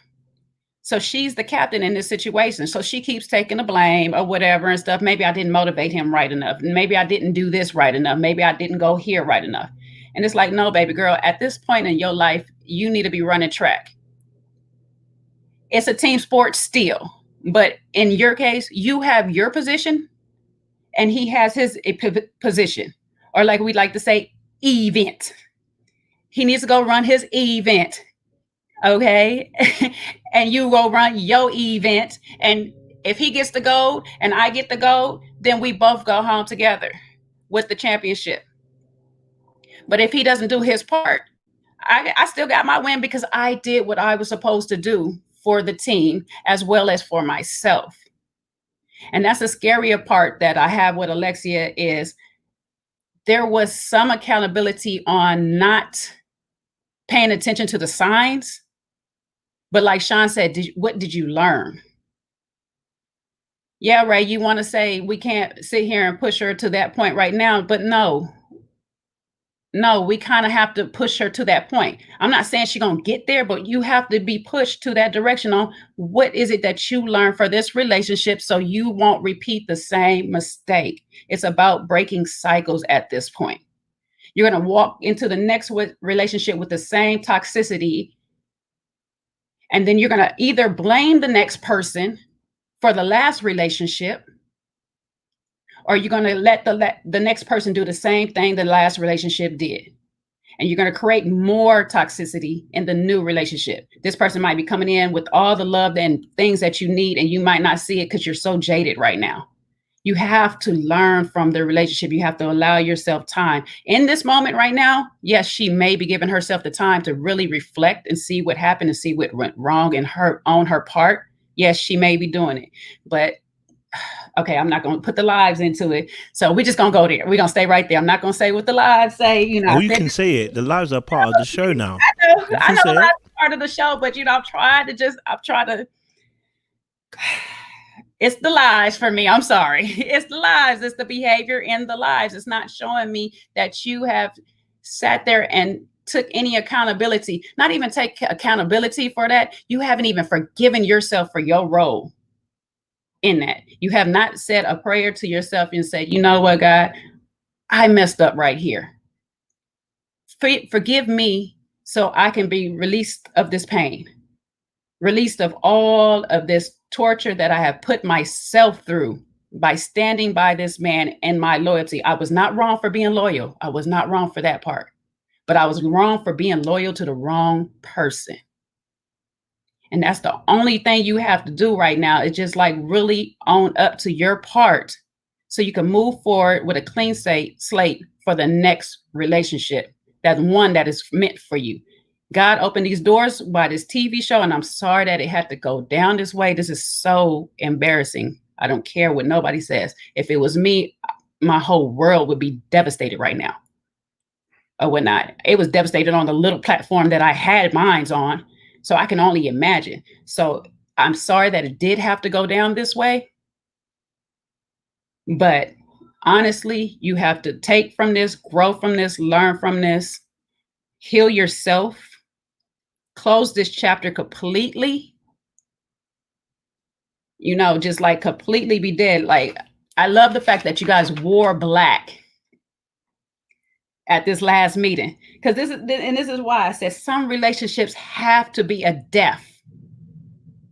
You mourn that loved one, you grieve that loved one, and then you move on with your life. And I want you to do a New Orleans celebration at this morning session. I want you to celebrate all down the streets that he is no longer with you. Okay?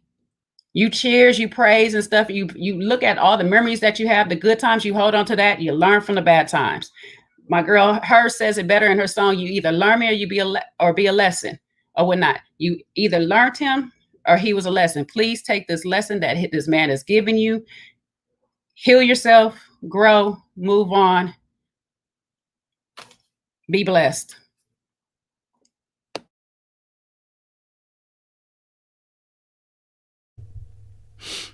That was sobering. We appreciate it, Chef J. Sobering. Yeah.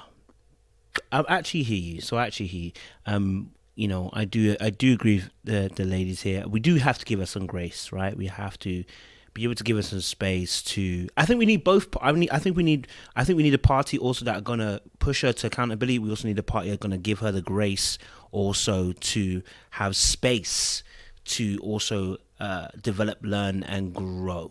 Right? We need both. You can't do without it. Do you know what I'm saying?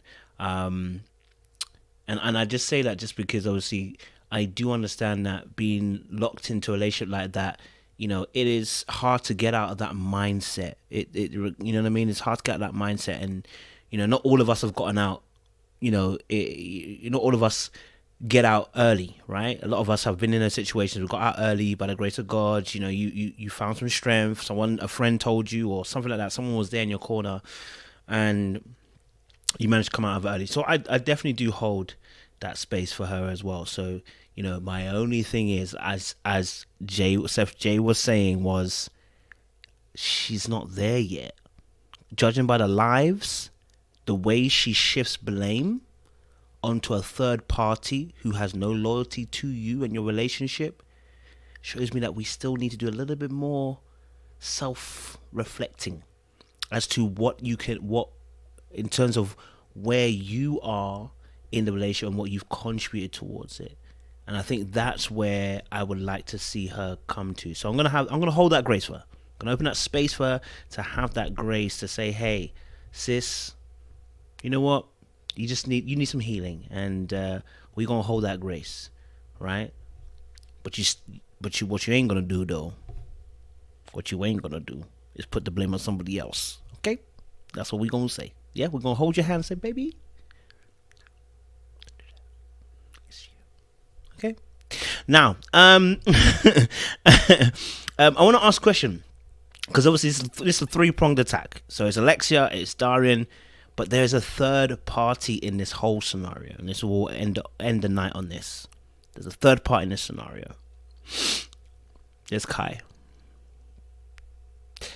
Now, Kai obviously, for me, doesn't owe any loyalty to anybody, but I do believe there is some responsibility she has to take in terms of her actions. And I want to ask this question.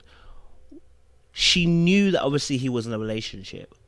Why would somebody take the action of going after someone who was in a relationship? Especially if you're going to catch feelings in the end as well. Like, you know what I mean? Like, why would Kai go after someone in a relationship? Is there something deeper that we must unearth there? You know, or is it just it is what it is, you know, situation? Do you know what I mean? I'd love to ask that question. Anybody can take it. It's just a question I wanted to ask. maybe you have a thought process, or maybe you have a different thought about Kai. You can let us know your thoughts. Go for it, Jess. I think the reason why she probably went for it is, I think, firstly, I do feel like she was enamored with the fact that he was this musician from whatever decade he was in, I don't know. But I feel like she was definitely enamored with the fact that he had this career, first of all. And then the second fact is, obviously, Darian must have game. Like, he definitely has to have game at this point. I don't know what game it is. I don't know what level it is. Like, obviously here in secondary school we have key stage 1, key stage 2. I don't know what level it's at, but he definitely has to have game, because there's something he must have said to her for her to feel like, yo, like, I'm gonna go ahead and jump into bed with this guy after 4 dates. Like, women will do what they want to do regardless of whatever. Like, a woman in her mind knows whether she wants to sleep with a man or not. That's just a fact. From the first time she's met him, the first, second, third time, whatever, she knows whether she's gonna get to that stage with him or not. And I think Darian definitely must have been giving her the vibes that he was done with Alexia. He definitely was. Because the fact that he said he was in a doghouse and he was going through ups and downs with Alexia, which is the reason why, him and Kai then had that situation. I 100% do believe that he must have said, you know what, it's looking like this relationship is not going to go through. I want to make it work with you, blah, blah, blah, this. Now, what's unfortunate with Kai is that obviously she has kids, she's been through life, so she knows the experience. She knows what is up. She lives in Atlanta. Like, from what I hear, it's tough in those streets. So it's like she knows how men are like, and it's unfortunate that obviously her being on the show and her portraying herself in this way and allowing herself to be manipulated is very unfortunate. And what was humorous to me was the fact that when she was confronting him, she was moving like she didn't know, like he was in a relationship. It's like, babe, why are you mad? You knew he had a girl, so why are you upset that he slept with you and he still has his girl? And what was even more embarrassing for me was the fact that she said to him, oh, well, you've embarrassed your girl already. And he was like, well, Alexia's still my focus and all this stuff. And I was like, I felt really embarrassed for her at that point. Like, it's like, this guy has played you and is still sitting here and he's using the same lady that he's probably been talking shit about to come back and be like, oh, sorry, excuse my language, but the same lady he's talking nonsense about to come back and tell you, yeah, well, I still got her, she's still a priority. And I'm like, that had to have burnt hard. And I think that's the reason why she was giving that energy. She was stirring the straw, she was sipping her drink, she had to finish that meal that she got, that she had all that energy, and I don't blame her for it. But it's just like, babe, like, make better decisions. You don't come on the show, first of all, to date someone else's man and expect, why do you even want to take someone else's man? Like, you take him from her, someone will take him from you. Like, that's just the logic of karma. And it's sad. Like, these are grown-ass people. These people are in their 30s, 40s, and they're still making these secondary school decisions. So it's just like, to be honest, even us, I'm pretty sure all of us make that decision. We're only humans. Like, but at the same time, it's just like on national TV, it's like, gosh, where's the common sense? But sense is not common for all. That's what I leave it at. Appreciate it, Jess. Anybody else want to add? It doesn't have to be everybody. It's just anybody want to add. You want to go, Sean? Go for it. Sure. So I'll say this first, and then I have another, just kind of like alternate opinion. So first, obviously, we know that Kai went into a situation that was already set up, and she went into it too fast, too quick, right? Now, obviously, the premise of the show is for people in relationships to date other people. So by that, and her doing that, there was nothing, I wouldn't say, wrong with it, because that was the premise of the show, right? So it's not like she's just out here playing a typical side chick role in the beginning. Now, what she did was she overplayed her hand and moved things along rather quickly and allowed herself to be manipulated by the antics of Smoke, right? Because she said, those comments, she said, oh, I thought my condo, what your condo was mine, and all of this and other stuff. And, I went there 2 times, so we know that there was some ongoing thing, and things got solidified too quick, too fast. And she allowed herself to be in a position moving in a physical way before you got the assurity of a relationship. So that's her smoke, right? She don't owe Alexia nothing. Those 14 years that Alexia was with Smoke mean nothing to her. She came to the show. She was brought on as the person to date Smoke and see where that went. And he chose willingly to continue to go on multiple dates with her and date no one else. So that's on him for continuing the relationship, on her for allowing it to go physical before the timing of it all. You know, so I think that's the part where you know, she went wrong, because how were you expecting a different outcome if at this same time he's still in a committed relationship with his girl and they're not separated, right? So are you going based off what he's just telling you, and then you're just letting that rock and thinking that that's going to be okay? So it's like she was speaking out of two sides of her mouth. So that's the part, an issue that I have with her, is like, why would you talk all of this talk? I'm not the help, you know, I'm not a side chick and all of this other stuff. But then you allow yourself to be caught up in a situation where you are just that. So that's the smoke for her. But again, back to it, she does not owe Alexia anything. She owes herself in terms of respect and making decisions that are not going to put her out there. But outside of that, she don't owe Alexia nothing. Alexia should have nothing to say about what she did, because they're not friends and they don't have an allegiance to each other. And then the last thing I would say is, how many of us have dated, and when we were dating, the other person was dating somebody else at the same time? And then eventually, if the relationship evolved and we either dated that person or we dropped off and that person chose to move on with whoever they were moving on. So this stuff happens in real life. Alexia and Darian weren't married. So, you know, yeah, they could be together 14 years, but they weren't married. So in the eyes of the law and relationships, they are in fact single. So, and able to date and move however they want to move. I'm not defending Darian for doing what he did to Alexia. I'm just calling out the facts. And when we look at the context of what was playing out with Alexia, just calling out things that do happen in real life. You know, I don't think everybody that I've ever dated was exactly single at the same time, right? When we got to that point and decided we wanted to take next steps and be exclusive with each other, then there was an expectation, all right, I'm not seeing anybody else. And, you know, that might have called for them to stop seeing who they were seeing or end a relationship. And we moved forward, or I backed off and they moved on with whomever, you know, she was seeing. So I think let's not be so caught up in the fact like, oh my God, she came in and ruined their happy home. No, she did not. They were dating. They technically have two separate residences, right? He got the condo and she got her house. So let's just be clear about that, and don't pin it all on Kai. That's my opinion. I hear that. Ray, do you have a different opinion? You wanted to raise the stakes? I actually don't have a different opinion. I absolutely agree with Sean. I think, you know, and I also agree with you. You said it brilliantly in the beginning. Would I behave this way? No.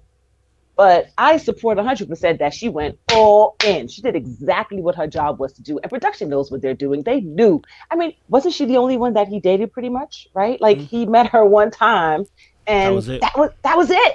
They knew exactly his weakness and they just boom, gave it to him. And let me tell you something. I live in France, right? I live in Paris, and I'm around a lot of African women, not African American, African women, and do have a husband. Okay, they will come for your husband. Okay, because a husband represents wealth, a husband represents stability, a husband represents a house, a husband represents food, children. They don't care. They will come for your husband. And if your husband leaves you for her, oh well. This is real life stuff out here. Look, this is why Stephen Curry, is that his name? Stephen Curry's wife, she was so controversial when she said that no men look at her, but so many women come after her. Come on, y'all. Women go after men that are married all the time. This is just reality. So Kai did exactly what she was supposed to do. Again, would I do that? No. But do I have any judgment on Kai? Absolutely not. She did exactly what she was supposed to do. He's loud and clear. Loud and clear. Anybody else want to have a last thoughts before we close it out? Corey, want to go for it? Okay. Mine's a little bit different. I'll say that much. In the words of Iyanla Vanzant, you have to call a thing a thing. Okay? She's wrong. In my opinion, Kai is wrong. I have now a clearer understanding of why women say, I trust you, I don't trust her. Mm-hmm. She knew that he was in a relationship, 14-year relationship. Why would you want to be the piece of that that's going to mess that puzzle up? Why would you want that on your conscience? Now I understand she's there to do a job. I get that. However, what she did was off camera. That wasn't her job to get that job done. Well, that was off camera. So because that was off camera, now you got to understand that she is this woman who came in and decided to twist things up in her own way. Yes, I get it now, ladies. I definitely understand it now a little bit better when you say it's not that you don't trust your man, it's that woman on the side that you don't trust. And it is something that has been going on for a while where women do talk to married men. Women do try to sleep with guys in a relationship. However, your man is supposed to be stronger than that. He's supposed to be ironclad. He's supposed to be trustworthy. So trust should not have a limit to it. Trust should be from A to Z. So no woman should be able to come in, no matter what the production decided to do. That's right. No woman was supposed to be able to come into the picture and take his mind off of his whole goal, which is to find out if he needs to marry Alexia. That's right. So to me, she did a job, but it wasn't her job to do that. So to me, I don't have much respect for Kai, to be honest with you, in my opinion, when it comes to that. Because she just didn't care. And I'm too much of a relationship type of guy to see someone come in and just purposely try to throw salt in someone's game. That's all. I'm hearing you, bro. I'm hearing you loud and clear. Hear you loud and clear. I think, you know, this for me, I think if Kai's gonna do it, you just got to own it. That's my thing. Just own it. Yeah. If we're gonna be the Dark Lord, let's own it. Yeah, let's own it. Yeah. She's not as bad as Darian, not even in the same league. But if you're going to move mad, you have to own it. You know, that's my thing. That would be the only thing I would ever ask of her, because you knew what you were coming to do. There were expletives added, you know, in the midst of that.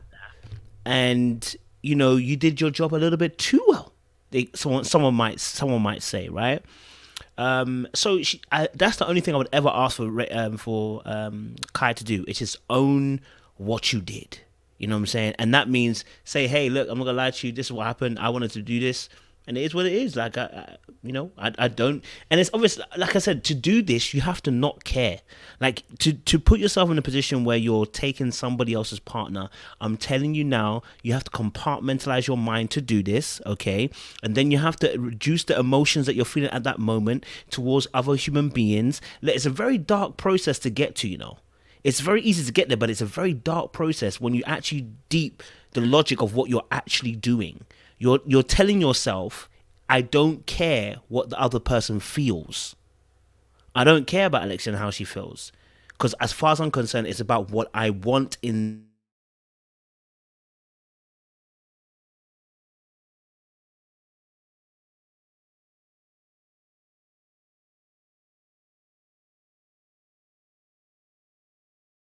Sorry, my mic went off there. It goes off sometimes by itself. Apologies.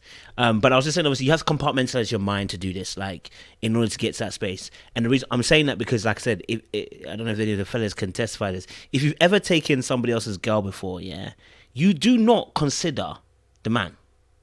When you're taking the girl, you don't consider the man, because it's all about how you feel. It's your ego. And it's a self-gratifying thing to do. when you've taken that girl, you're like, yeah, I did it. You know what I'm saying? Well, yeah, man did it. It is what it is. You get me? But it's all about self. And that's why I'm saying that Kai has to look at herself in this regard, in the sense of, yes, I see as dating and being open, but that person was in a relationship, right? So she'll have to look at herself, and then she'll have to analyze why I did what I did.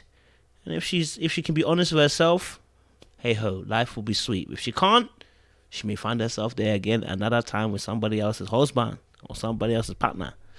Okay, cool. Listen, we've actually gone past time. So sorry, we've actually gone half an hour past time. We know we have a 3-hour mark time. So, guys, let me get everybody's closing remarks. It needs to be, listen, 30 seconds. 30 seconds. 30 seconds. Okay? Dr. Nundi, are you there? Dr. Nundi, are you there? Are you there? Or has the internet got you again? The internet's got you again. No worries. Okay. Oh, you there? The Angels from Africa have won again. Mhm. Fantastic. Okay, Dr. Nundi, give us quick 30 seconds.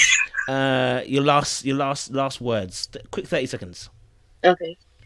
Last words. For everybody, it would have been nice if they would have had their conversations about marriage and children beforehand, before getting deep in the relationship. Of course, it's too late. So at this point, they just need to figure out which direction they're going to go. As for Alexia, it would be nice, possibly, if she could pull away from the internet, take her a vacation by herself, or maybe with one trusted friend that can keep her accountable. And she just seek Jesus, seek the Lord, so she can just really get the healing that she needs and be able to move forward in her. Thank you very much, Dr. Nundi. Appreciate you. Brittany, 30 seconds. Give us a quick summary. Just make sure the love that someone says they have for you comes along with respect as well. That's about it. Appreciate that. Corey, give us your 30-second rundown. Hey everybody, 30-second rundown. Really don't have much to say, but follow me on Black Made Media on YouTube. I do drop reaction videos. I do drop relationship related topics. Follow, subscribe. I appreciate you guys. It's been great. Appreciate you, Corey. Chef Jay, go for it. Just for Alexia and Darian, cheers to closure.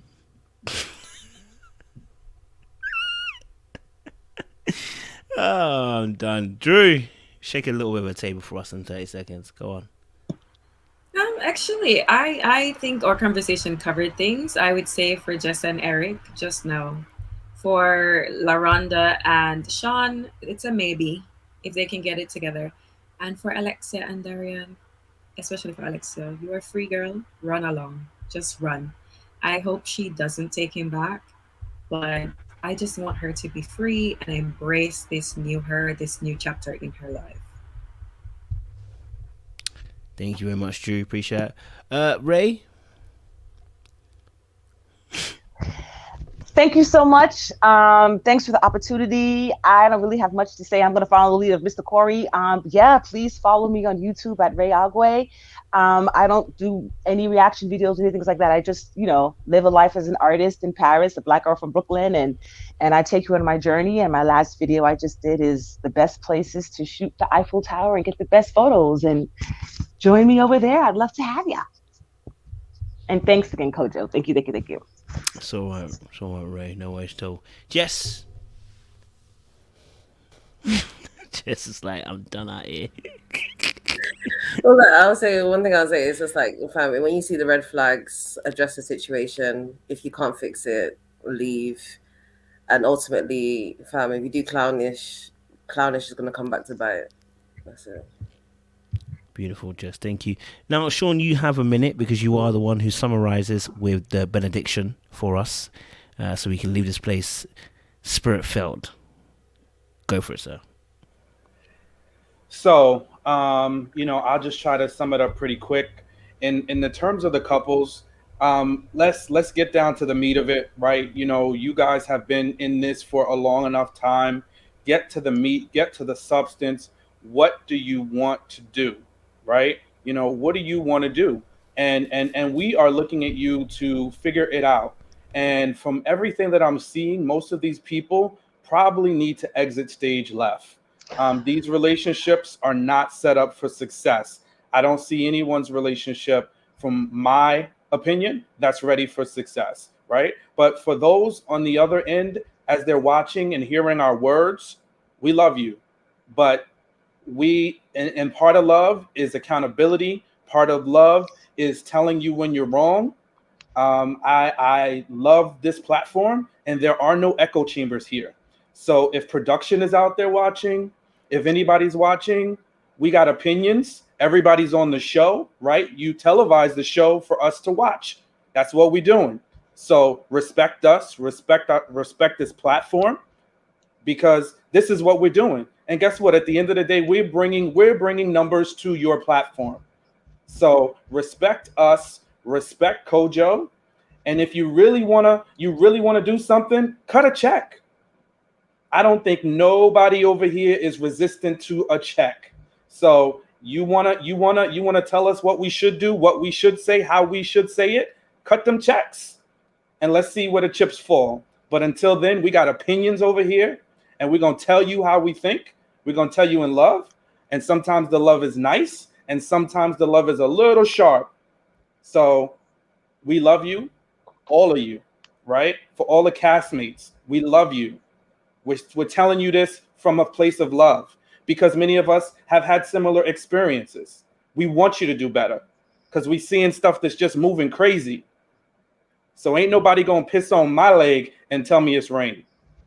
And I'll stand 10 tones down for every single person on this panel. It's the same exact way. And I'll turn it back to you, Coach. Yo, man, that's the powerful benediction that I love from Sean, man. You get me? So listen, guys, it's been a good chat, man. It's been amazing. I think 850 of you lot turned out, so we appreciate you, man. You guys obviously enjoying the reviews. You're enjoying the panel. You know, and we you know, us as panelists, we're having a great time as well behind the scenes. We're about to chop it up, have some food as well. But I know something about Star Wars. Chef J's stomach said her stomach's at her back. It's not even at her front; it's at her back.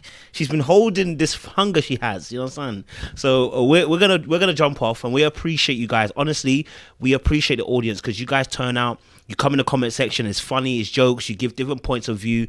So we majorly appreciate you guys. Keep turning it out, keep having your opinion as well, and we will see you guys soon once more again. Appreciate you guys. Stay locked and stay loaded.